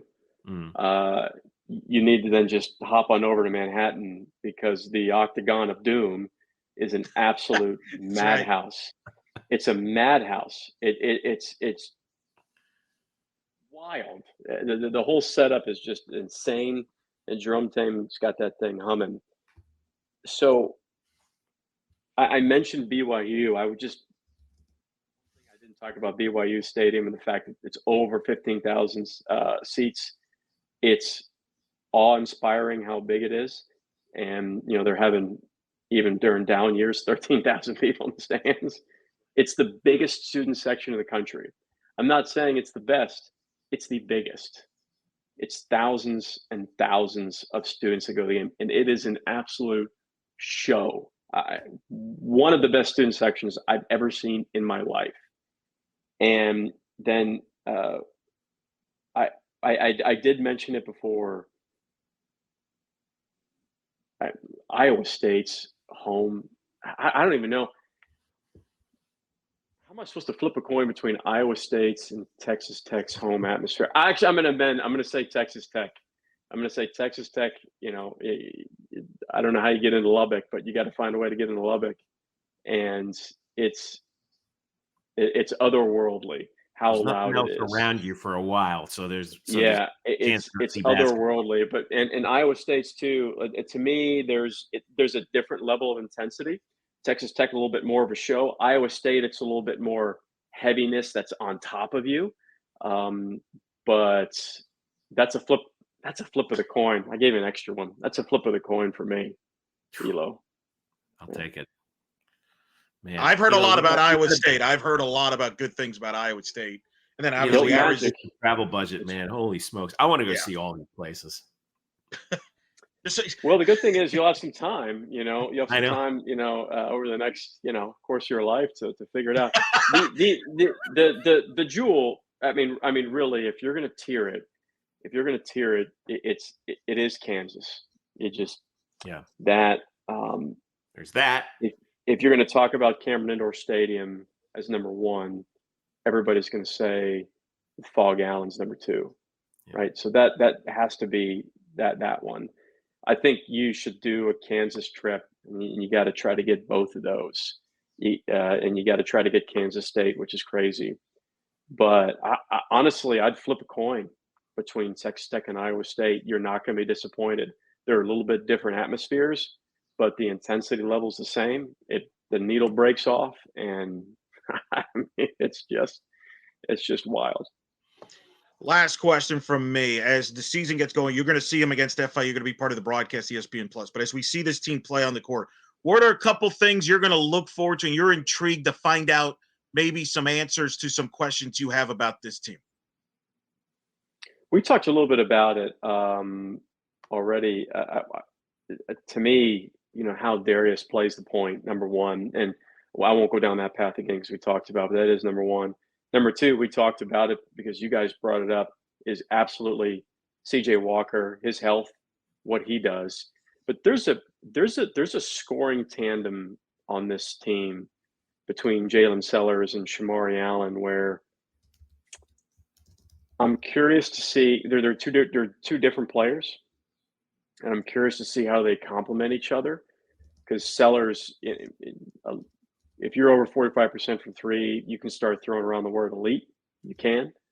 And Shamari is more of I'd say the interesting thing about Shamari is one of the best parts about his game is his ability to draw fouls.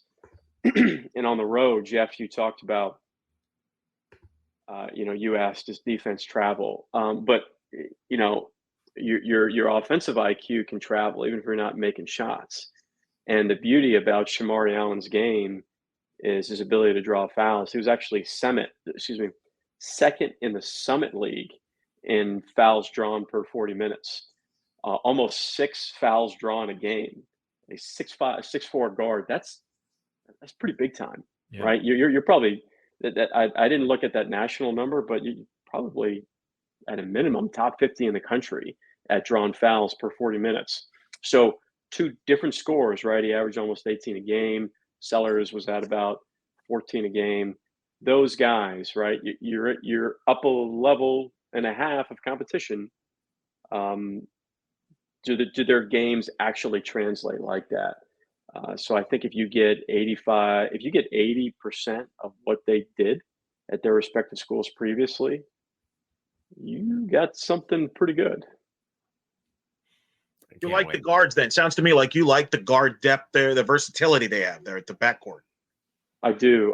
Everybody's a little bit different, right? I think there's not one player plays the same, which I think is really important.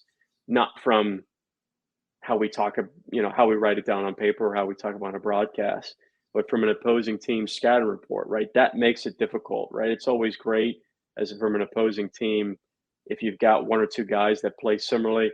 These guys, all they want to do is these two, number 2 and number 3, they're coming off screens. So you top lock, you hug them, and chase them, right? That's easier to prepare for, right? I don't always think in terms of talent of what UCF can do. I like to think in terms of talent of what's difficult to guard and what's difficult to prepare for, because everybody knows what's coming. Everybody's got film on everybody. Everybody's got all the analytics and the inside scoop. It's whether or not you can actually get your defense to own what you want them to do, and more importantly, what you don't want them to do. So if you have one guy's a shooter, one guy's a slasher, one guy's you're basically hedging your bets on that. You're not one-dimensional, which I think is a really good thing. Well, we're going to find out in less than a week now. November 6th is the opener against FIU. And Mike, you're going to be there. Where else can UCF fans, and now that we're talking about it, fans throughout the Big 12 come find you throughout the course of the season? Yeah, I mean, I'll be all over the place for CBS. They got me out in California like 6 times, actually. Nice. Pretty wild. I'll be getting those miles in, but I'll be doing a lot of Mountain West and West Coast Conference and Atlantic 10 for CBS, and for ESPN, I'll be doing some American Conference work and hopefully some Big 12 ESPN Plus as well. And so it'll be I can't wait. We're ready to go. You're still doing the weekly basketball segment with Mark, right, on his show? Unfortunately, yeah. I've tried to get out of that so many times. No. I'm just kidding. I would do anything for Mark Daniels. He's the one who got me in this business, and he's the one who, to this day, still gives me advice and mentors me. Probably sometimes willingly, sometimes unwillingly. Like I got to pull it out of him. But he's just been, a dear friend, and now a Hall of Famer. Hall of Famer, getting inducted November 10th. Yeah, unbelievably deserving. I could not be happier for him. That's awesome, and we couldn't be happier for you too, Mike. All the work that you've done. It's, it feels like it wasn't that long that I saw you for the first time as a freshman on that 05 team, or the 04-05 team at when you were redshirting after transferring over from NC State, and that last team that won that last ASUN championship. And it's been all three of us know this. It's been a long march since then, and now but Mike doesn't age like we do, Jeff. Mike doesn't age. He looks the same. He's just as fine. I'm wearing glasses. That's why he's on TV. I use the low resolution camera because it takes out the gray.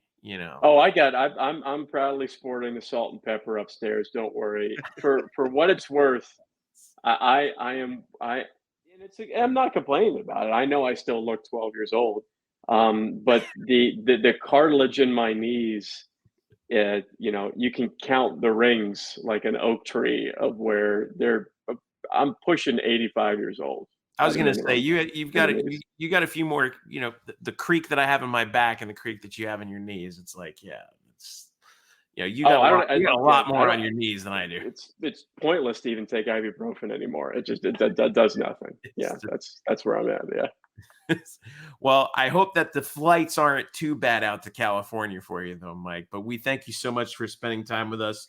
I hope we can catch up with you again as we approach conference season, because I know how busy you are traveling around. But anytime we can get a hold of you, man, we always love to talk with you, because you're the most insightful person that I know about basketball, especially at this level. And it's going to be really fun to see our alma mater competing at this level. Well, it's very kind of you to say. Thank you so much for having me, guys. And yeah, let's do it again. Huge thanks to Mike, as usual. And boy, it's always good to talk to. And I what's one of the things is, all right, I'm going to say it. I don't care how controversial anybody thinks it is. MOD is our generation's, I'm putting it out there right now, our generation's Dick Vitale. And you know why? What do we know about Dick Vitale? He always exuded just a love for college basketball.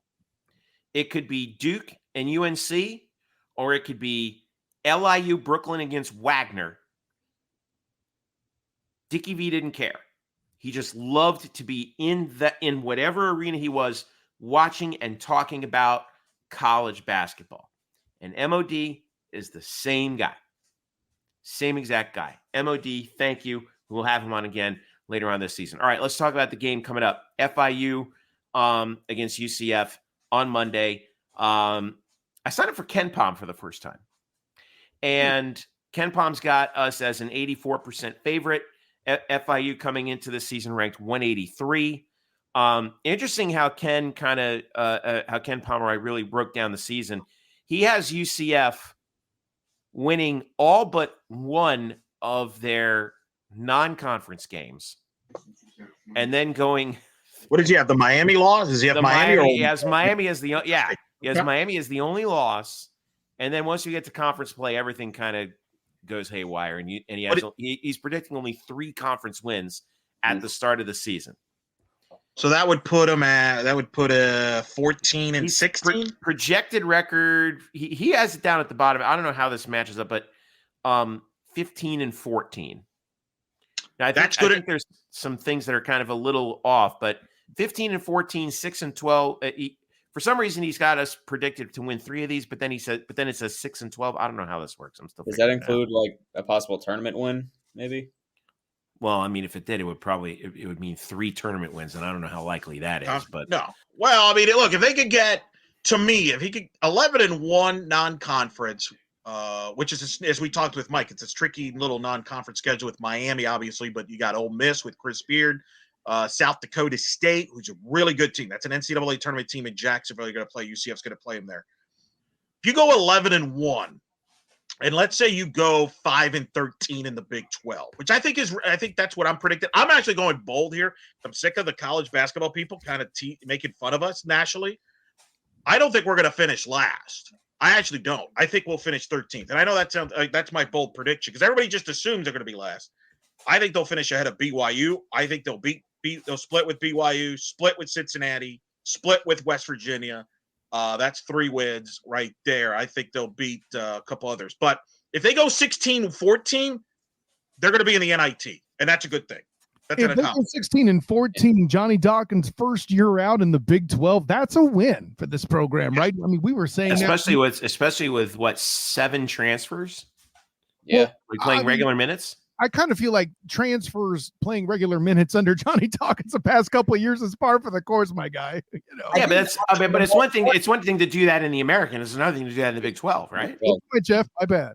I think it's a whole other thing to do this with transfers multiple times. I mean, if there's one big thing that I respect from coaches in this new era of college athletics is to continuously go to the transfer portal and hit bullseyes year after year after year. We praise Cindy Ball. Well, Johnny Dawkins can't recruit there, Bryson Turner. That's what Twitter tells me. The point is, Twitter doesn't exist anymore. Remember? Here's the point. Yes, there you go. But here's the thing. I think this season's more about we got to stop worried about loss rate. Like, first of all, a year ago at this time, we said if this team made the NIT, it'd be a success, and we all agreed. Yep. And what happened by the end of the year? We're like, that was a disappointment. Like, what the hell? So screw all of you. Seriously, I want this year to be a learning curve for everybody, and I'm serious about this. And I said this to Mike. I alluded this to Mike in the interview. If you're UCF, and I'm talking everybody, I'm talking fans, I'm talking about administrators, I'm talking everybody, all of us. This is a learning year. Take notes. What do we got to do to be at that level? This is the highest level of college basketball right here. They might struggle. They could go 13-16. That's what Ken Palm apparently is now projecting. Is that correct? 13-16, what he's projecting overall? He has projected record 15-14, but based on this game-by-game analysis, was 13-16. Okay, so it's somewhere in that range. The fans got to learn. Attendance should be up.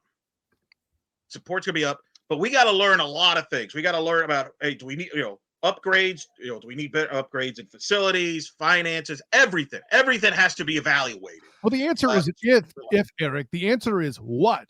What do you upgrade about the facilities? Well, that's my point. That's what you need to take notes this year. You're going to some of the best arenas in the country in college basketball. And I'm not just pointing out at basketball. I would point this for all the sports at UCF.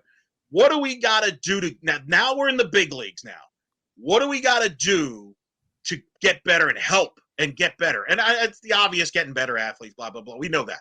I'm talking about the whole picture. What does it take? Because there's a lot of fans out there that think they're college basketball fans because they pop in once a month, 1 month a year. You're not. That's no. You know who then they pop off thinking they're a college basketball expert. I'm not laughing because you're wrong, Eric. Let me be clear. It's funny because it's. What did Jeff? What did Mike tell us? These programs, like, they care about college. This is life for Kansas fans were flipping out. I kid you not, this summer because they lost a scrimmage in the Bahamas to one of the teams in the Bahamas. They were flipping out. That's how passionate they are about basketball. Wow. That's what we're dealing with here. And I don't think I think we're going to learn that this year. So let's just, first of all, you're going to enjoy a lot of good basketball teams are coming to town. I think we're going to see how we measure up. How far back are we? How far are we not back, etc. But instead, let's look at this. This is a process. And I hope that people kind of embrace it instead of being, oh, well, they're going to lose. We're going to lose a bunch of games. Oh, get rid of the coaches. With what money? Where's the money coming from? Not coming anywhere, okay? So that's all I want to say. Because seriously, every year we do a preseason. Hey, if they do this, we'll be all happy, and then it turns out we're not happy. We move the goalpost somehow. I don't get it. So that's my thoughts on it. Fair enough. All right, let me go. Now, let us not forget here that women's basketball also starts earlier that day. Correct. Doubleheader on Monday. I'm going to be in the arena for both those games. I cannot wait for that. But preseason poll, obviously Texas is the favorite in their final year. UCF picked last in the women's poll. I'm here to tell you that I think the women are going to seriously outpace those expectations. And I'm really looking forward to this. Now, I know we're going to, early start, Bethune-Cookman, you're not really going to learn too much from that off the bat, but we've seen what Satia Messer has done with the staff and with really improving the roster. Kyle Nash, I want to bring you in on this real quick. Mm-hmm. I don't have any hardcore data to actually prove this, but I just feel a much different atmosphere around that program. Like Satia is really saying, I'm not messing around now. Certainly. Well, and I mean, there was some elements. There was let's say murmuring, some headbutting between her and some of the prominent veterans too, right? So I feel like now that's that there's been a whole year that the reboot, I'm not going to say is complete, but has some wings behind it. Some of the players have gotten more advanced. Brianna Hardy, Sierra Godbolt. They have some time under their belt. Really, when it comes right down to it, from a statistical perspective, the only problem they had, Jeff, was really backcourt turnovers. But that kind of went down and improved in games where they when they didn't turn the ball over, they won more games. I know it's crazy. It sounds like I'm talking about football, but I'm not. No way. But yeah, right. But the punchline of all the above is to say, now that they have a more advanced backcourt, Maya Burns is in position to make a lot of noise. I know, me included, folks. Destiny Thomas will be stuff to get used to not being there. But Nay Hutton's going to come in and knock some people over, and she's going to come in healthy, right? Morgan Robinson's going to come in healthy. We're going to get a look at her and what she's going to do finally. I'm looking forward to seeing what that is on the roster. And my favorite thing of all of it is when asked about the identity of the team, Satia Messer's first answer, say what you will about the way this team chucked it from the cheap seats, even with Rachel Ranke as kind of a power forward type, then stepping back and shooting every now and again. This team is focused on being gritty and playing defense. Sound familiar, anybody? And I don't just mean from last year. There are so many elements from the Coach Abe era that still stay in this house. If you're going to come in here and play this women's basketball team, you are going to get bruised up doing it. Maybe was that now, Kyle? Was that nearly a Freudian slip? A women's football team, like you're saying, they're going to bruise? Yeah. I'm glad you picked that up. Actually, that happened, but it's not far off. Listen, I used to, when I first started covering this team 2 years ago, and I talked about how people got put on their butt by that group. It still happened the next year. Granted, some of the scores were lopsided, but you were still bruised before the end of the game. And let's not forget the way that they won a conference tournament game when they were picked to, let's just say, not flourish as well. They're healthier for the moment. This is more than we can say for this team last year. I'm with Jeff. I'm not here about vastly exceeding those expectations, but no, they're not going to finish last. I don't see that at all from this group. All right. Well, 6 o'clock, 6 o'clock tip, women's hoops, men right after that. Kyle and Nick will be tag teaming on basketball coverage this year. Remember, Nick has the everything you need to know about men's basketball preview up right now on blackandgoldbanneret.com. You better check that out. And we will have the women's preview up as well on Friday as we move forward. All right, let's go over to the other football. And we'll start with the men.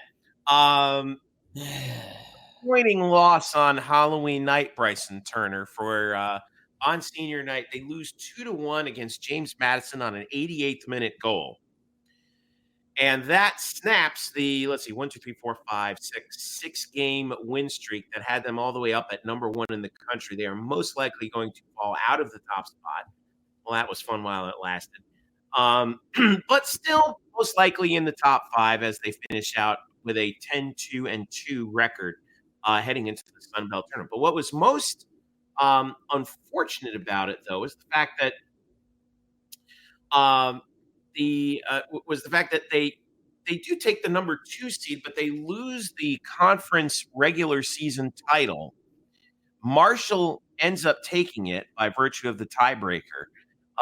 And make it to the championship, though. Say what Kentucky beats them, because say they get upset. We've seen Marshall's been proven to be mortal. If Marshall loses for the championship, we don't want to bank on that. Or James Madison, who, by the way, is the 4 seed. But the way the Sun Belt tournament works, Sunday, there's the 2 halves of the bracket are hosted. One's hosted by Marshall, one's hosted by UCF. The 1-8-4-5 side is in Huntington. The 2-7-3-6 side is in Orlando. So UCF is going to play South Carolina on Sunday night at 7 p.m. West Virginia is the 3. They will play Georgia State, who's the 6, at 3 p.m. Then we move on to Wednesday. Marshall will play the winner of I've already gone ahead and put them forward, but Marshall has to beat Old Dominion first. And then they would play the winner of James Madison against Kentucky at the same exact time as, hopefully, UCF, but really, realistically, the winner of UCF and South Carolina playing the winner of West Virginia and Georgia State. And then the championship match is held by the highest remaining seed at 1 p.m. next Sunday. So it's a 1 week, 3-day tournament with a couple days off in between. And Bryson, when you break down this matchup with South Carolina and then West Virginia and Georgia State, obviously UCF's plan is get to the championship weekend. Hopefully Marshall gets knocked off, and then you would host. Yes. But what's the biggest, prior to that, what is the biggest stumbling block here? You need to finish. This team, over the course of the last 3 matches, UCF has given up so many goals in the last about third of the match. Now against South Carolina and Georgia State, they were able to escape that because their offense was able to really save them there. That wasn't able to happen against James Madison. If anything, James Madison is a much more representative example of a higher talent team because South Carolina and Georgia State, they're all right, but James Madison's defense, I would argue, is the better one of the two, of the three, I should say. And this offense has been a little lower. Luckily they were doing really well. They were getting more goals. But when you look at teams like, against West Virginia, against Kentucky, we were winning those games or tying, whatever, with very few goals. So what I want to see from this team in the tournament is score. Yes, that's the big thing. But I want to see you just give it all out, all the way till the end. I know you guys are getting gassed a little bit because Coach Calabrese hasn't been substituting a lot. They were now playing multiple times per week, 2 times per week instead of the normal 1, which we got at the beginning of conference play. Maybe that plays a role a little bit in that. But regardless, you need to either get used to that or start substituting more to get fresh legs out there if you want to, not fall out of the Sun Belt tournament and fall further down the seeding ladder, because I think hosting would still be a very huge deal for this UCF team, especially like Eric said, if you get a top 4 seed, you will not have to go anywhere until the College Cup, which would be a really huge deal for this team to have. And you can still do that. Even losing against James Madison, you can still do that if you beat West Virginia, if you end up beating West Virginia and then Marshall. So so it's not completely off the table yet, but obviously the margin is there. There's a little margin for error. Remember the FIU game where UCF got off to that 2-0 lead, and then they gave up those 2 goals back to back in the last couple minutes of that game. Oh my gosh! Right, in the last 8 minutes, that was a harbinger of things to come, because let's not forget those 3-2 victories that they had over South Carolina and Georgia State, who, wouldn't you know it, by sheer coincidence, could, you're playing South Carolina and they could play Georgia State if Georgia State gets past West Virginia, who UCF tied earlier this season. Both of those games, against South Carolina and Georgia State, UCF jumped out to a 3-0 lead and then gave up 2 goals in the final 17 minutes of play to make it tight. Yeah, both games that happened. Yeah, I will say this. The South Carolina matchup, they did have that situation where Juanvi Munoz got red carded, and then they had to bring in Luciano Toli, who only had 4 minutes experience before that. I will give them that. Yeah, but still, I mean, that's I don't think that's entirely on the goalkeeping. To me, that's on the back line. No, I do agree. The back line shares a lot of the blame for that. I'm just saying that I feel like I'm just saying that Juanvi Munoz not playing in those games certainly doesn't help you. And it didn't help either against Georgia State. Now, Juanvi was out there against James Madison, and while they against James Madison, and they did the same thing. But the point remains is that the issues on the back line and the goalkeeper were present in these last 3 matches, and that's something that you really want to address going in to the conference tournament to give yourself to put yourself in the best possible place to get into the tournament. And let's not also forget that by this time last year, we were wondering if this UCF men's soccer team was going to have a winning record. So they bounced back very, very well. So this season has already been really good.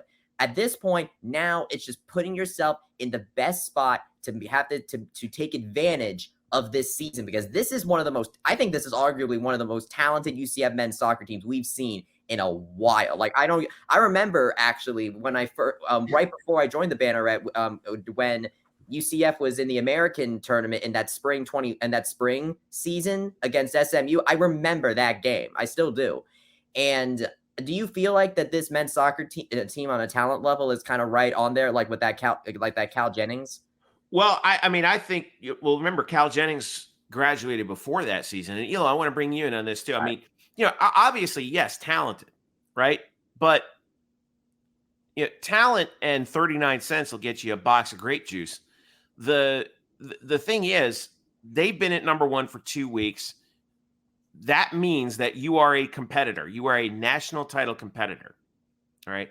And I still sense that there's a lot of doubt nationally about whether or not this team, really is it, because of the fact that, when you go from number one to then finishing second in your conference and losing to a team like James Madison, that can be a red flag. On the other hand, Bryson, you said off air, like sometimes a loss like that can really bring things into focus. What do you think, Eric? Well, first, let's give credit. James Madison's been an NCAA tournament program. It's not like, in fact, I think that win locks up a bid for them. I think the Sun Belt's going to be a 4-bid league. In a league, by the way, that's the third strongest conference. The interesting question, though, you bring up an interesting point, Jeff. Selection Monday, it's going to be interesting how the committee looks at the Sun Belt versus the ACC, which is the big powerhouse of college soccer and men. So to your point, we're going to find, and that's where the UCF narrative that you're bringing up is kind of connected to all that. Because remember 2019, I think the 19 team was a more explosive team, a more talented team, especially offensively with Cal Jennings and some of the other guys they had. Oh, by the way, Yannick Ertl was, great goalkeeper.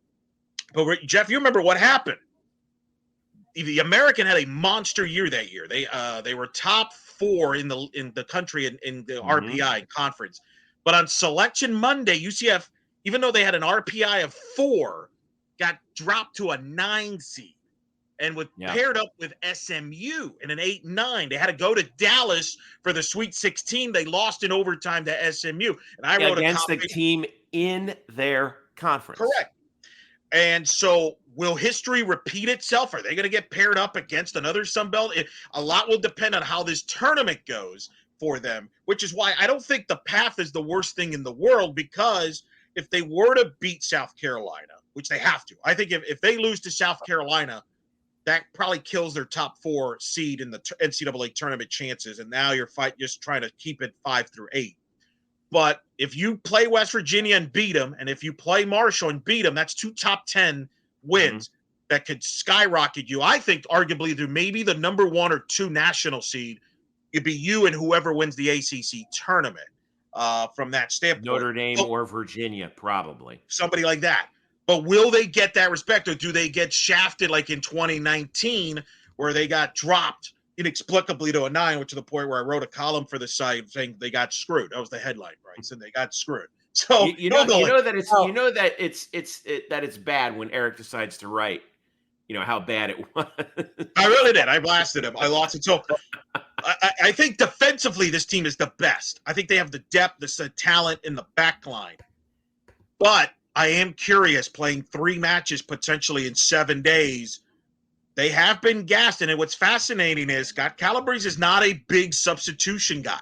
It's interesting. Him and Coach Zahedek have completely different philosophies when it comes to that. Tiff loves to sub. She wants to have as much depth and bring as many bodies and try to wear you down in the second half, whereas Scott likes that rhythm and temp, and those guys. So it'll be interesting what adjustments, if he does, there. That is a cause for pause for concern, but look, they got a lot still to play in front of them in the next week here, and it's going to be cool. Look, they're going to host the quarters in the semis. Maybe with some luck, you're hosting a championship game, and then maybe and for those that don't know, the NCAA tournament is a 48-team field. Right. That's the top 4 national seeds basically are home throughout the tournament up until the College Cup. That's why we keep bringing up top 4.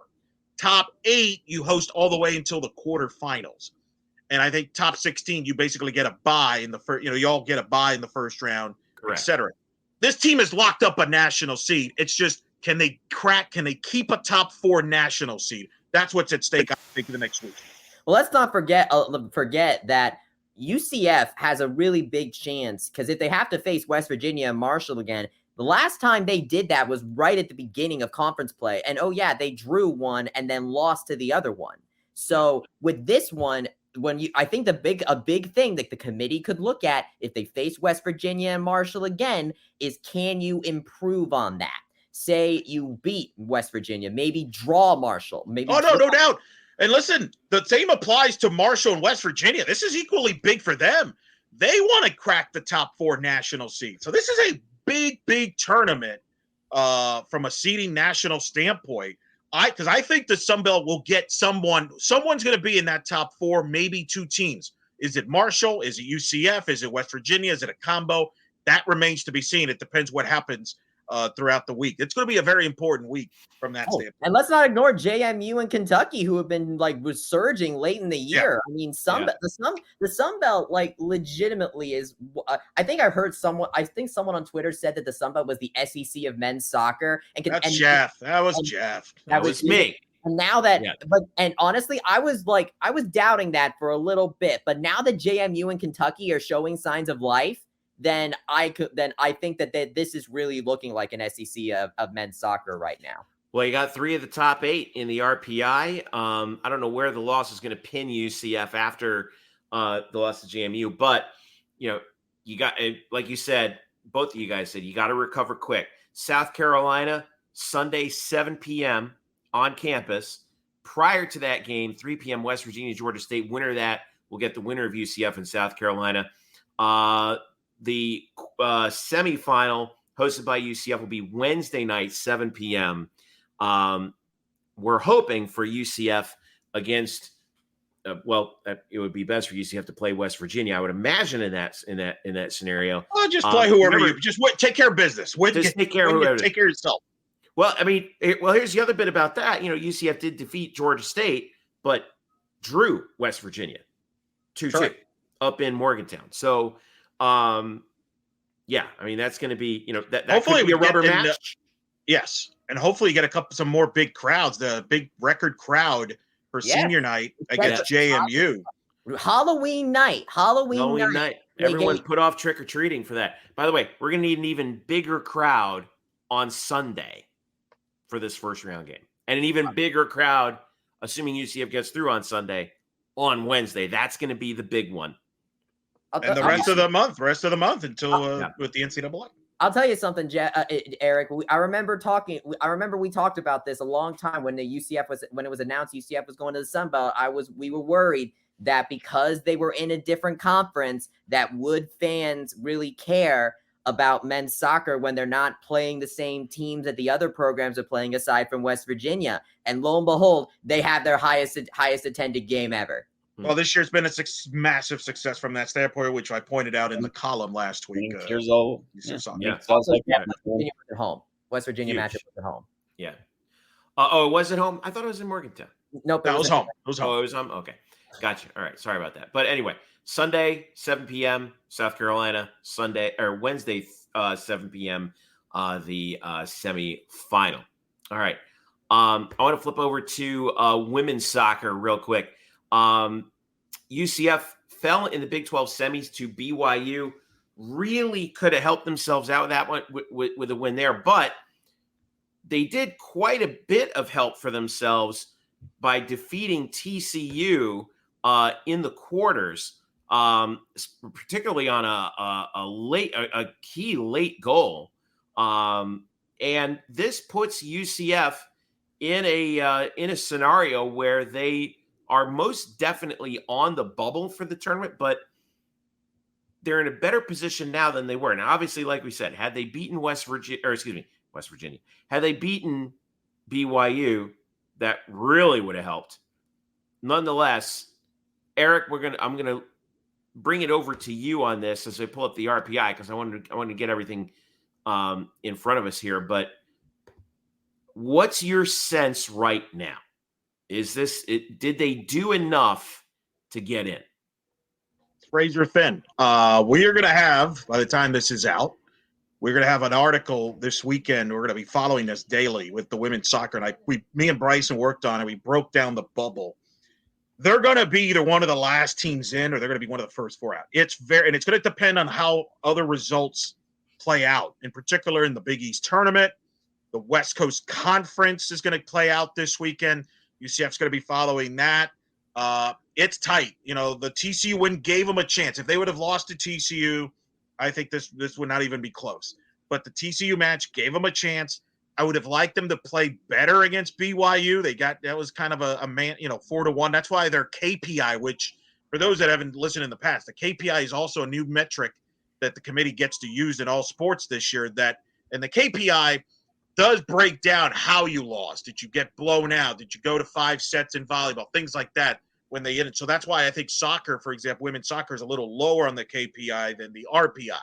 They're in the 40s. They have a top 40 schedule strength. That helps.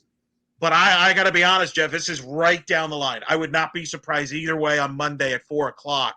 If their name gets called, they're going to be the last team or 2 in. If they don't get their name called, I don't think anybody would be surprised either. It's that razor thin. And if they don't make it, Jeff, the thing that's I think it's going to haunt them and they're going to think about it. And I think about it was when me and Bryson both flipped out on that night against Georgia where they had a 1-0 lead with 8 to go, couldn't hold it. Georgia's a top 20 RPI. You win that match, you're in. That's how close this is. That's how close. Or, you pick a match or 2. That's how razor thin this is. It's very tight. To put this into perspective, since we started recording this podcast, some women's soccer matches have ended that could play really huge factors in UCF potentially getting in. Iowa, who is a bubble team, just beat. That's a big upset. Beat Penn State. Yeah, that's going to help them. Yeah. That would be huge with the bubble shrinking. You also have UConn. UConn lost to Georgetown. That's good news for UCF. That's good news because yeah. So I mean, well, trust me, read that. Once you read that article, you'll start to see who you should really be a fan of over the course of these last few college tournament games. But it's razor thin. I mean, I don't expect any watch parties. I think, and I've been there with a team. It reminds me of softball in 2012. It's the next 3-4 days are going to be miserable because you're going to try to distract. No, I'm serious, and I feel for them because you're not playing. You're watching everybody else play. It's a helpless feeling. You don't know what to expect. And then by Monday, you're going to be nervous. In 2012, UCF softball was the last team announced, which was crazy. It was the most craziest thing I've ever been a part of. It could come down to that again for them. And it's tough. And, they battle with so many injuries. And of course, not that it would have mattered in the match because BYU is a super team. I mean, my goodness, they got, by the way, them in Texas Big 12 final, first to 5 goals might win that. That's the 2 best offenses in college soccer. Watch it scoreless. Right? I mean, it probably would in soccer terms. Chloe Netzel, who's been really one of the MVPs on this team, transferred, scored a big game-winning goal against the TCU. Food poisoning, misses the match. Are you kidding me? Food poisoning? How does that happen? But that's how this year's gone in a lot of ways. You lose Ole Miss transfer Mo O'Connor before the season. Yep. Ellie Moreno gets a season-ending injury, and then Chloe Netzel gets food poisoning the night before the conference semifinal. Honestly, if this team, who I would argue has been so snake bit, they were all. I feel like they were almost as snake bit as men's soccer was last year. But that's a good comparison, actually. That's a good comparison. Yeah. So if they can actually still make the NCAA tournament despite that, and by the way, it would be the first time since 2011 that both men and women would make the tournament and in the same season. That hasn't happened in so long. If the women are able to get that, it would still arguably be a very, very successful season, even if it was a little bit of a step down from the prior year. All right. Selection time is we're gonna have the column up on tomorrow, kind of breaking everything down. Selection time is, you said Monday, Eric? 4 o'clock Monday, NCAA.com. Okay. So we'll see what happens. And I hope, regardless what happens, I think, and again, I mentioned this with basketball, I think every sport you take notes and what you need. And I think Coach Sahedek will take from this year, one of the things she'll take is probably need some more athletes, explosive offensive players in this league. Because this league, man, everybody can score. They're talking about multiple players from the midfield everywhere. I think that's some of the things they'll work on in the offseason. But, imagine we talk about football offense. Yeah. Women's soccer offense in the Big 12 is no joke. No, it's wild. I mean, again, you might be right. It might go scoreless, but I'm telling BYU Texas could be one of the more if both teams are clicking, it could be one of the more entertaining match soccer I've seen both teams. It's amazing dynamics they have on the pitch, and that's the standard in the Big 12. BYU is going to stick around. Texas Tech's very good, similar as well. Yeah. It would have been really cool to see what Kristen Scott could have done in this league. Oh man, yeah, that's the point though. You need multiple Kristen Scotts. That's the point I'm making. Yeah. We need to clone. What you're saying is we need to clone Kristen Scott. That would help in the recruiting front. Yeah. I mean, her sister's on the team. No. Last little bit, we want to talk about volleyball. They split last weekend with TCU, won in 4 the first match, and then lost in 4. But they got that first win in the gauntlet after losing 2 in Waco to Baylor. They got 1. All right, so now let's spin this forward. We have 7 matches to go. They're at Houston for 2 this weekend. We've got Friday night, 8 p.m., Saturday afternoon at 4. We're all familiar with Houston. Houston would really like to hand it back to us after what we were able to do to them last year at home, where, there was the whole thing about the regular season championship and the tiebreaker in the American. Yeah, they split it. Yeah, they split it. But remember, UCF could have won it outright if it wasn't for if they had beaten Houston in 4. Remember that? So now they play Houston twice. RPI update looks like this. UCF at 17-5 is 42nd in the RPI. Houston's 31. So if you can grab 1 on the road, I think that's going to help you out here, Eric and Bryson. But again, that's a pretty tall order. But doable. I mean, this is a rivalry. This is a legit rivalry. The way these two have played the last few years, Houston returns a good nucleus from last year. They've added some transfers. UCF, and what's been an interesting pattern for UCF, they tend to play better the first of the 2 back-to-backs. They tend to struggle in the second one. So I actually think the Friday night could be big. But you're right. If they can get a split, that would be huge for multiple reasons. It's another quality resume win. But also, you realize, I'm going to give you the stat. You know how many road wins this year UCF has against the top 100 RPI? Road wins. Road wins against not many. 0. Might want to fix that. And they have this weekend against no better time than now. No, that's what I'm saying. Check that off the box if you want to make the NCAAs. A lot of the projections I've seen has them as the last 4 in right now. 7-8 bids possibly from the Big 12, which is tremendous. Win a road match here. That way you could take some of the pressure off when you're playing like Texas in a couple of weeks or even BYU at home. Because you're right, this stretch is definitely hard. Houston's playing for a national seed, so should be interesting. Should be an interesting match. And obviously these coaches, the staffs, Jenny knows that staff well. David Rear knows very them. Familiar. So, should be fascinating. And I do think this is a legitimate rivalry with the 2 of them. So we'll see how they go, and we'll see how UCF comes out and attacks them.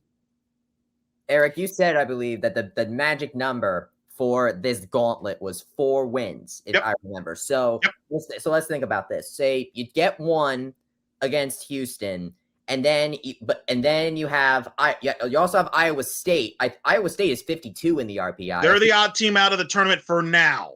So there's Iowa State. Maybe you get a win there, and then you have home matches against Texas and BYU. Now, we talk about how Houston... 2 of them against BYU mentioned.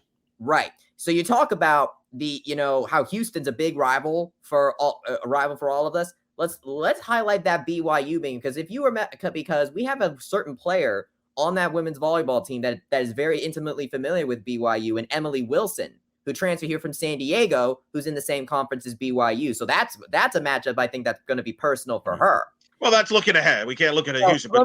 My point is, Eric, is that the magic number of 4 is still very possible. Oh, of course. Yeah. Look, you split with Houston, split with BYU.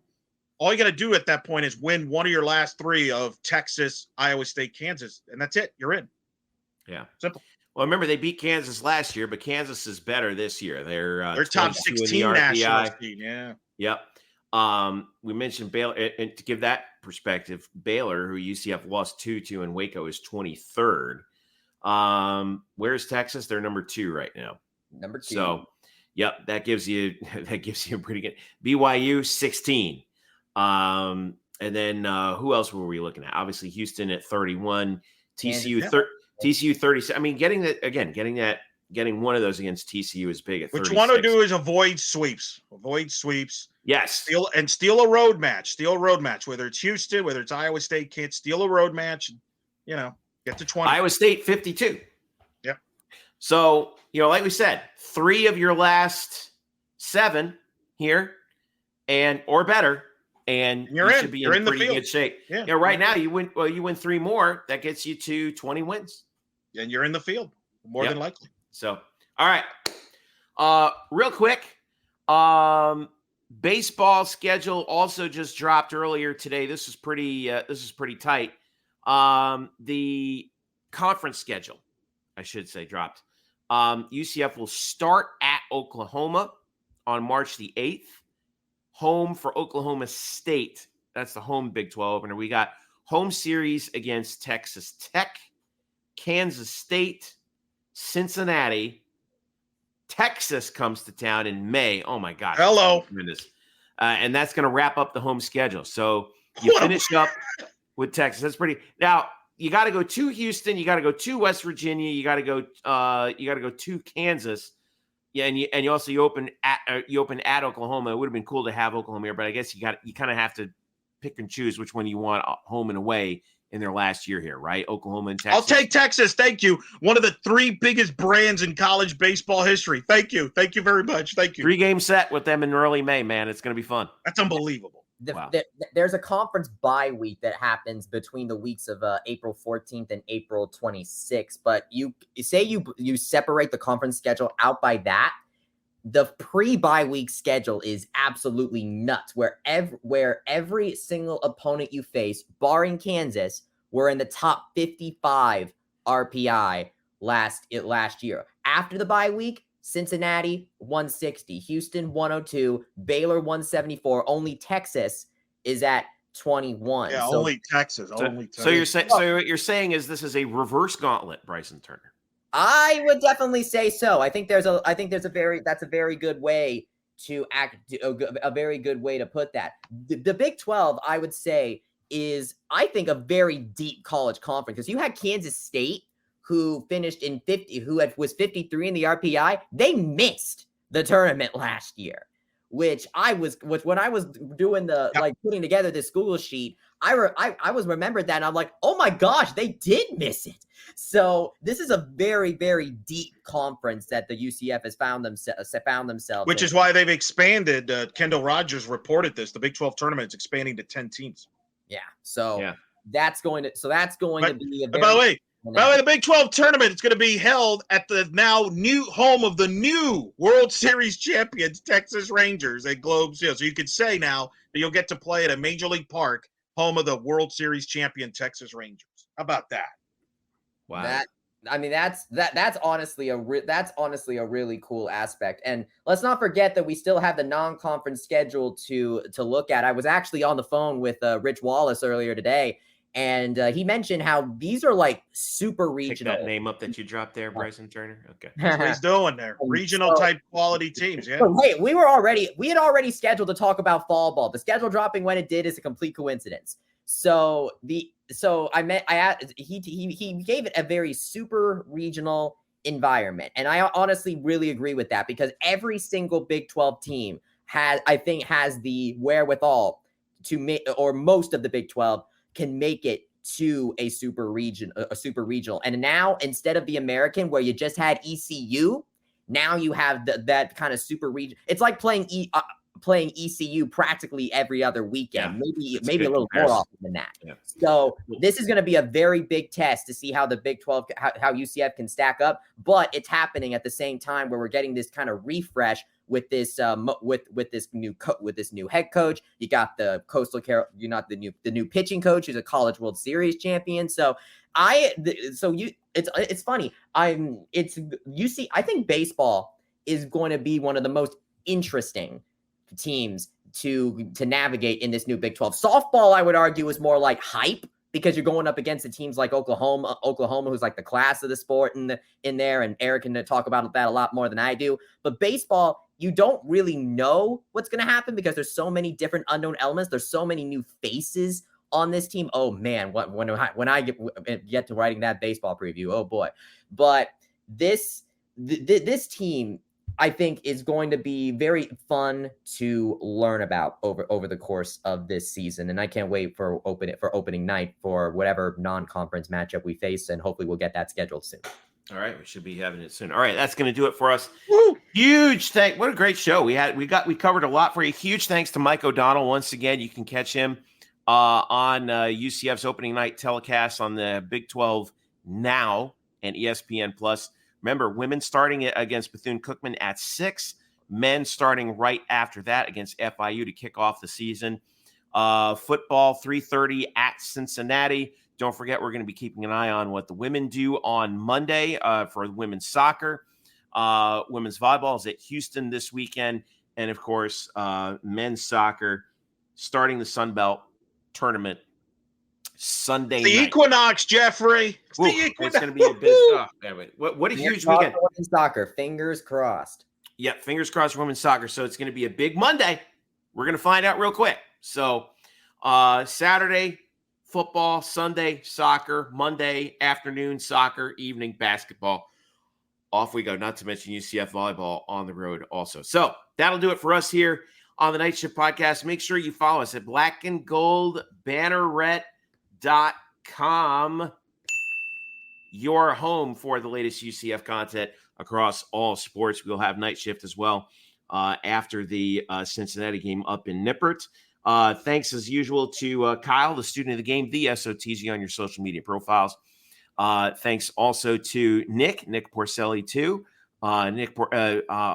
Make sure you follow him because he's gonna be doing a lot of basketball work this year. Bryson's at It's Bryson Turner. Eric is at Eric Lopez Elo, and I am at Jeff Sharon on Threads. All those other guys are on X for some reason. I don't know why, but we're trying to do a little bit more stuff on Threads because it's getting a little bit. It's quite nice over there. I will say it's still got the new car smell. Follow us on Threads, Black and Gold Banneret, X/Twitter, UCF Banneret _SBN. We also have our YouTube channel, Black and Gold Banneret, and Instagram as well, Black and Gold Banneret. Got some really great photos going up also from Derek Warden and also Brenna Johnson, who was just pulling off some great photos from last week's game. Make sure you check those out as well. And let's see, did I miss it? Oh, Facebook.com/Black and Gold Banneret as well. Don't forget Eric's latest also on the football schedule. And of course, our basketball previews going up. Men's basketball previews already up. Everything you need to know about UCF men's basketball for 2023-24, courtesy of one Nick Porcelli. He's also got the women's preview coming up as well. Whew, that's an awful lot. For all of us here at Night Shift and the Black and Gold Banneret, I'm Jeff Sharon saying thank you so much for listening. Enjoy the weekend. Hopefully we'll get some dubs this weekend too. We'll see how it shakes out. We'll see you next week.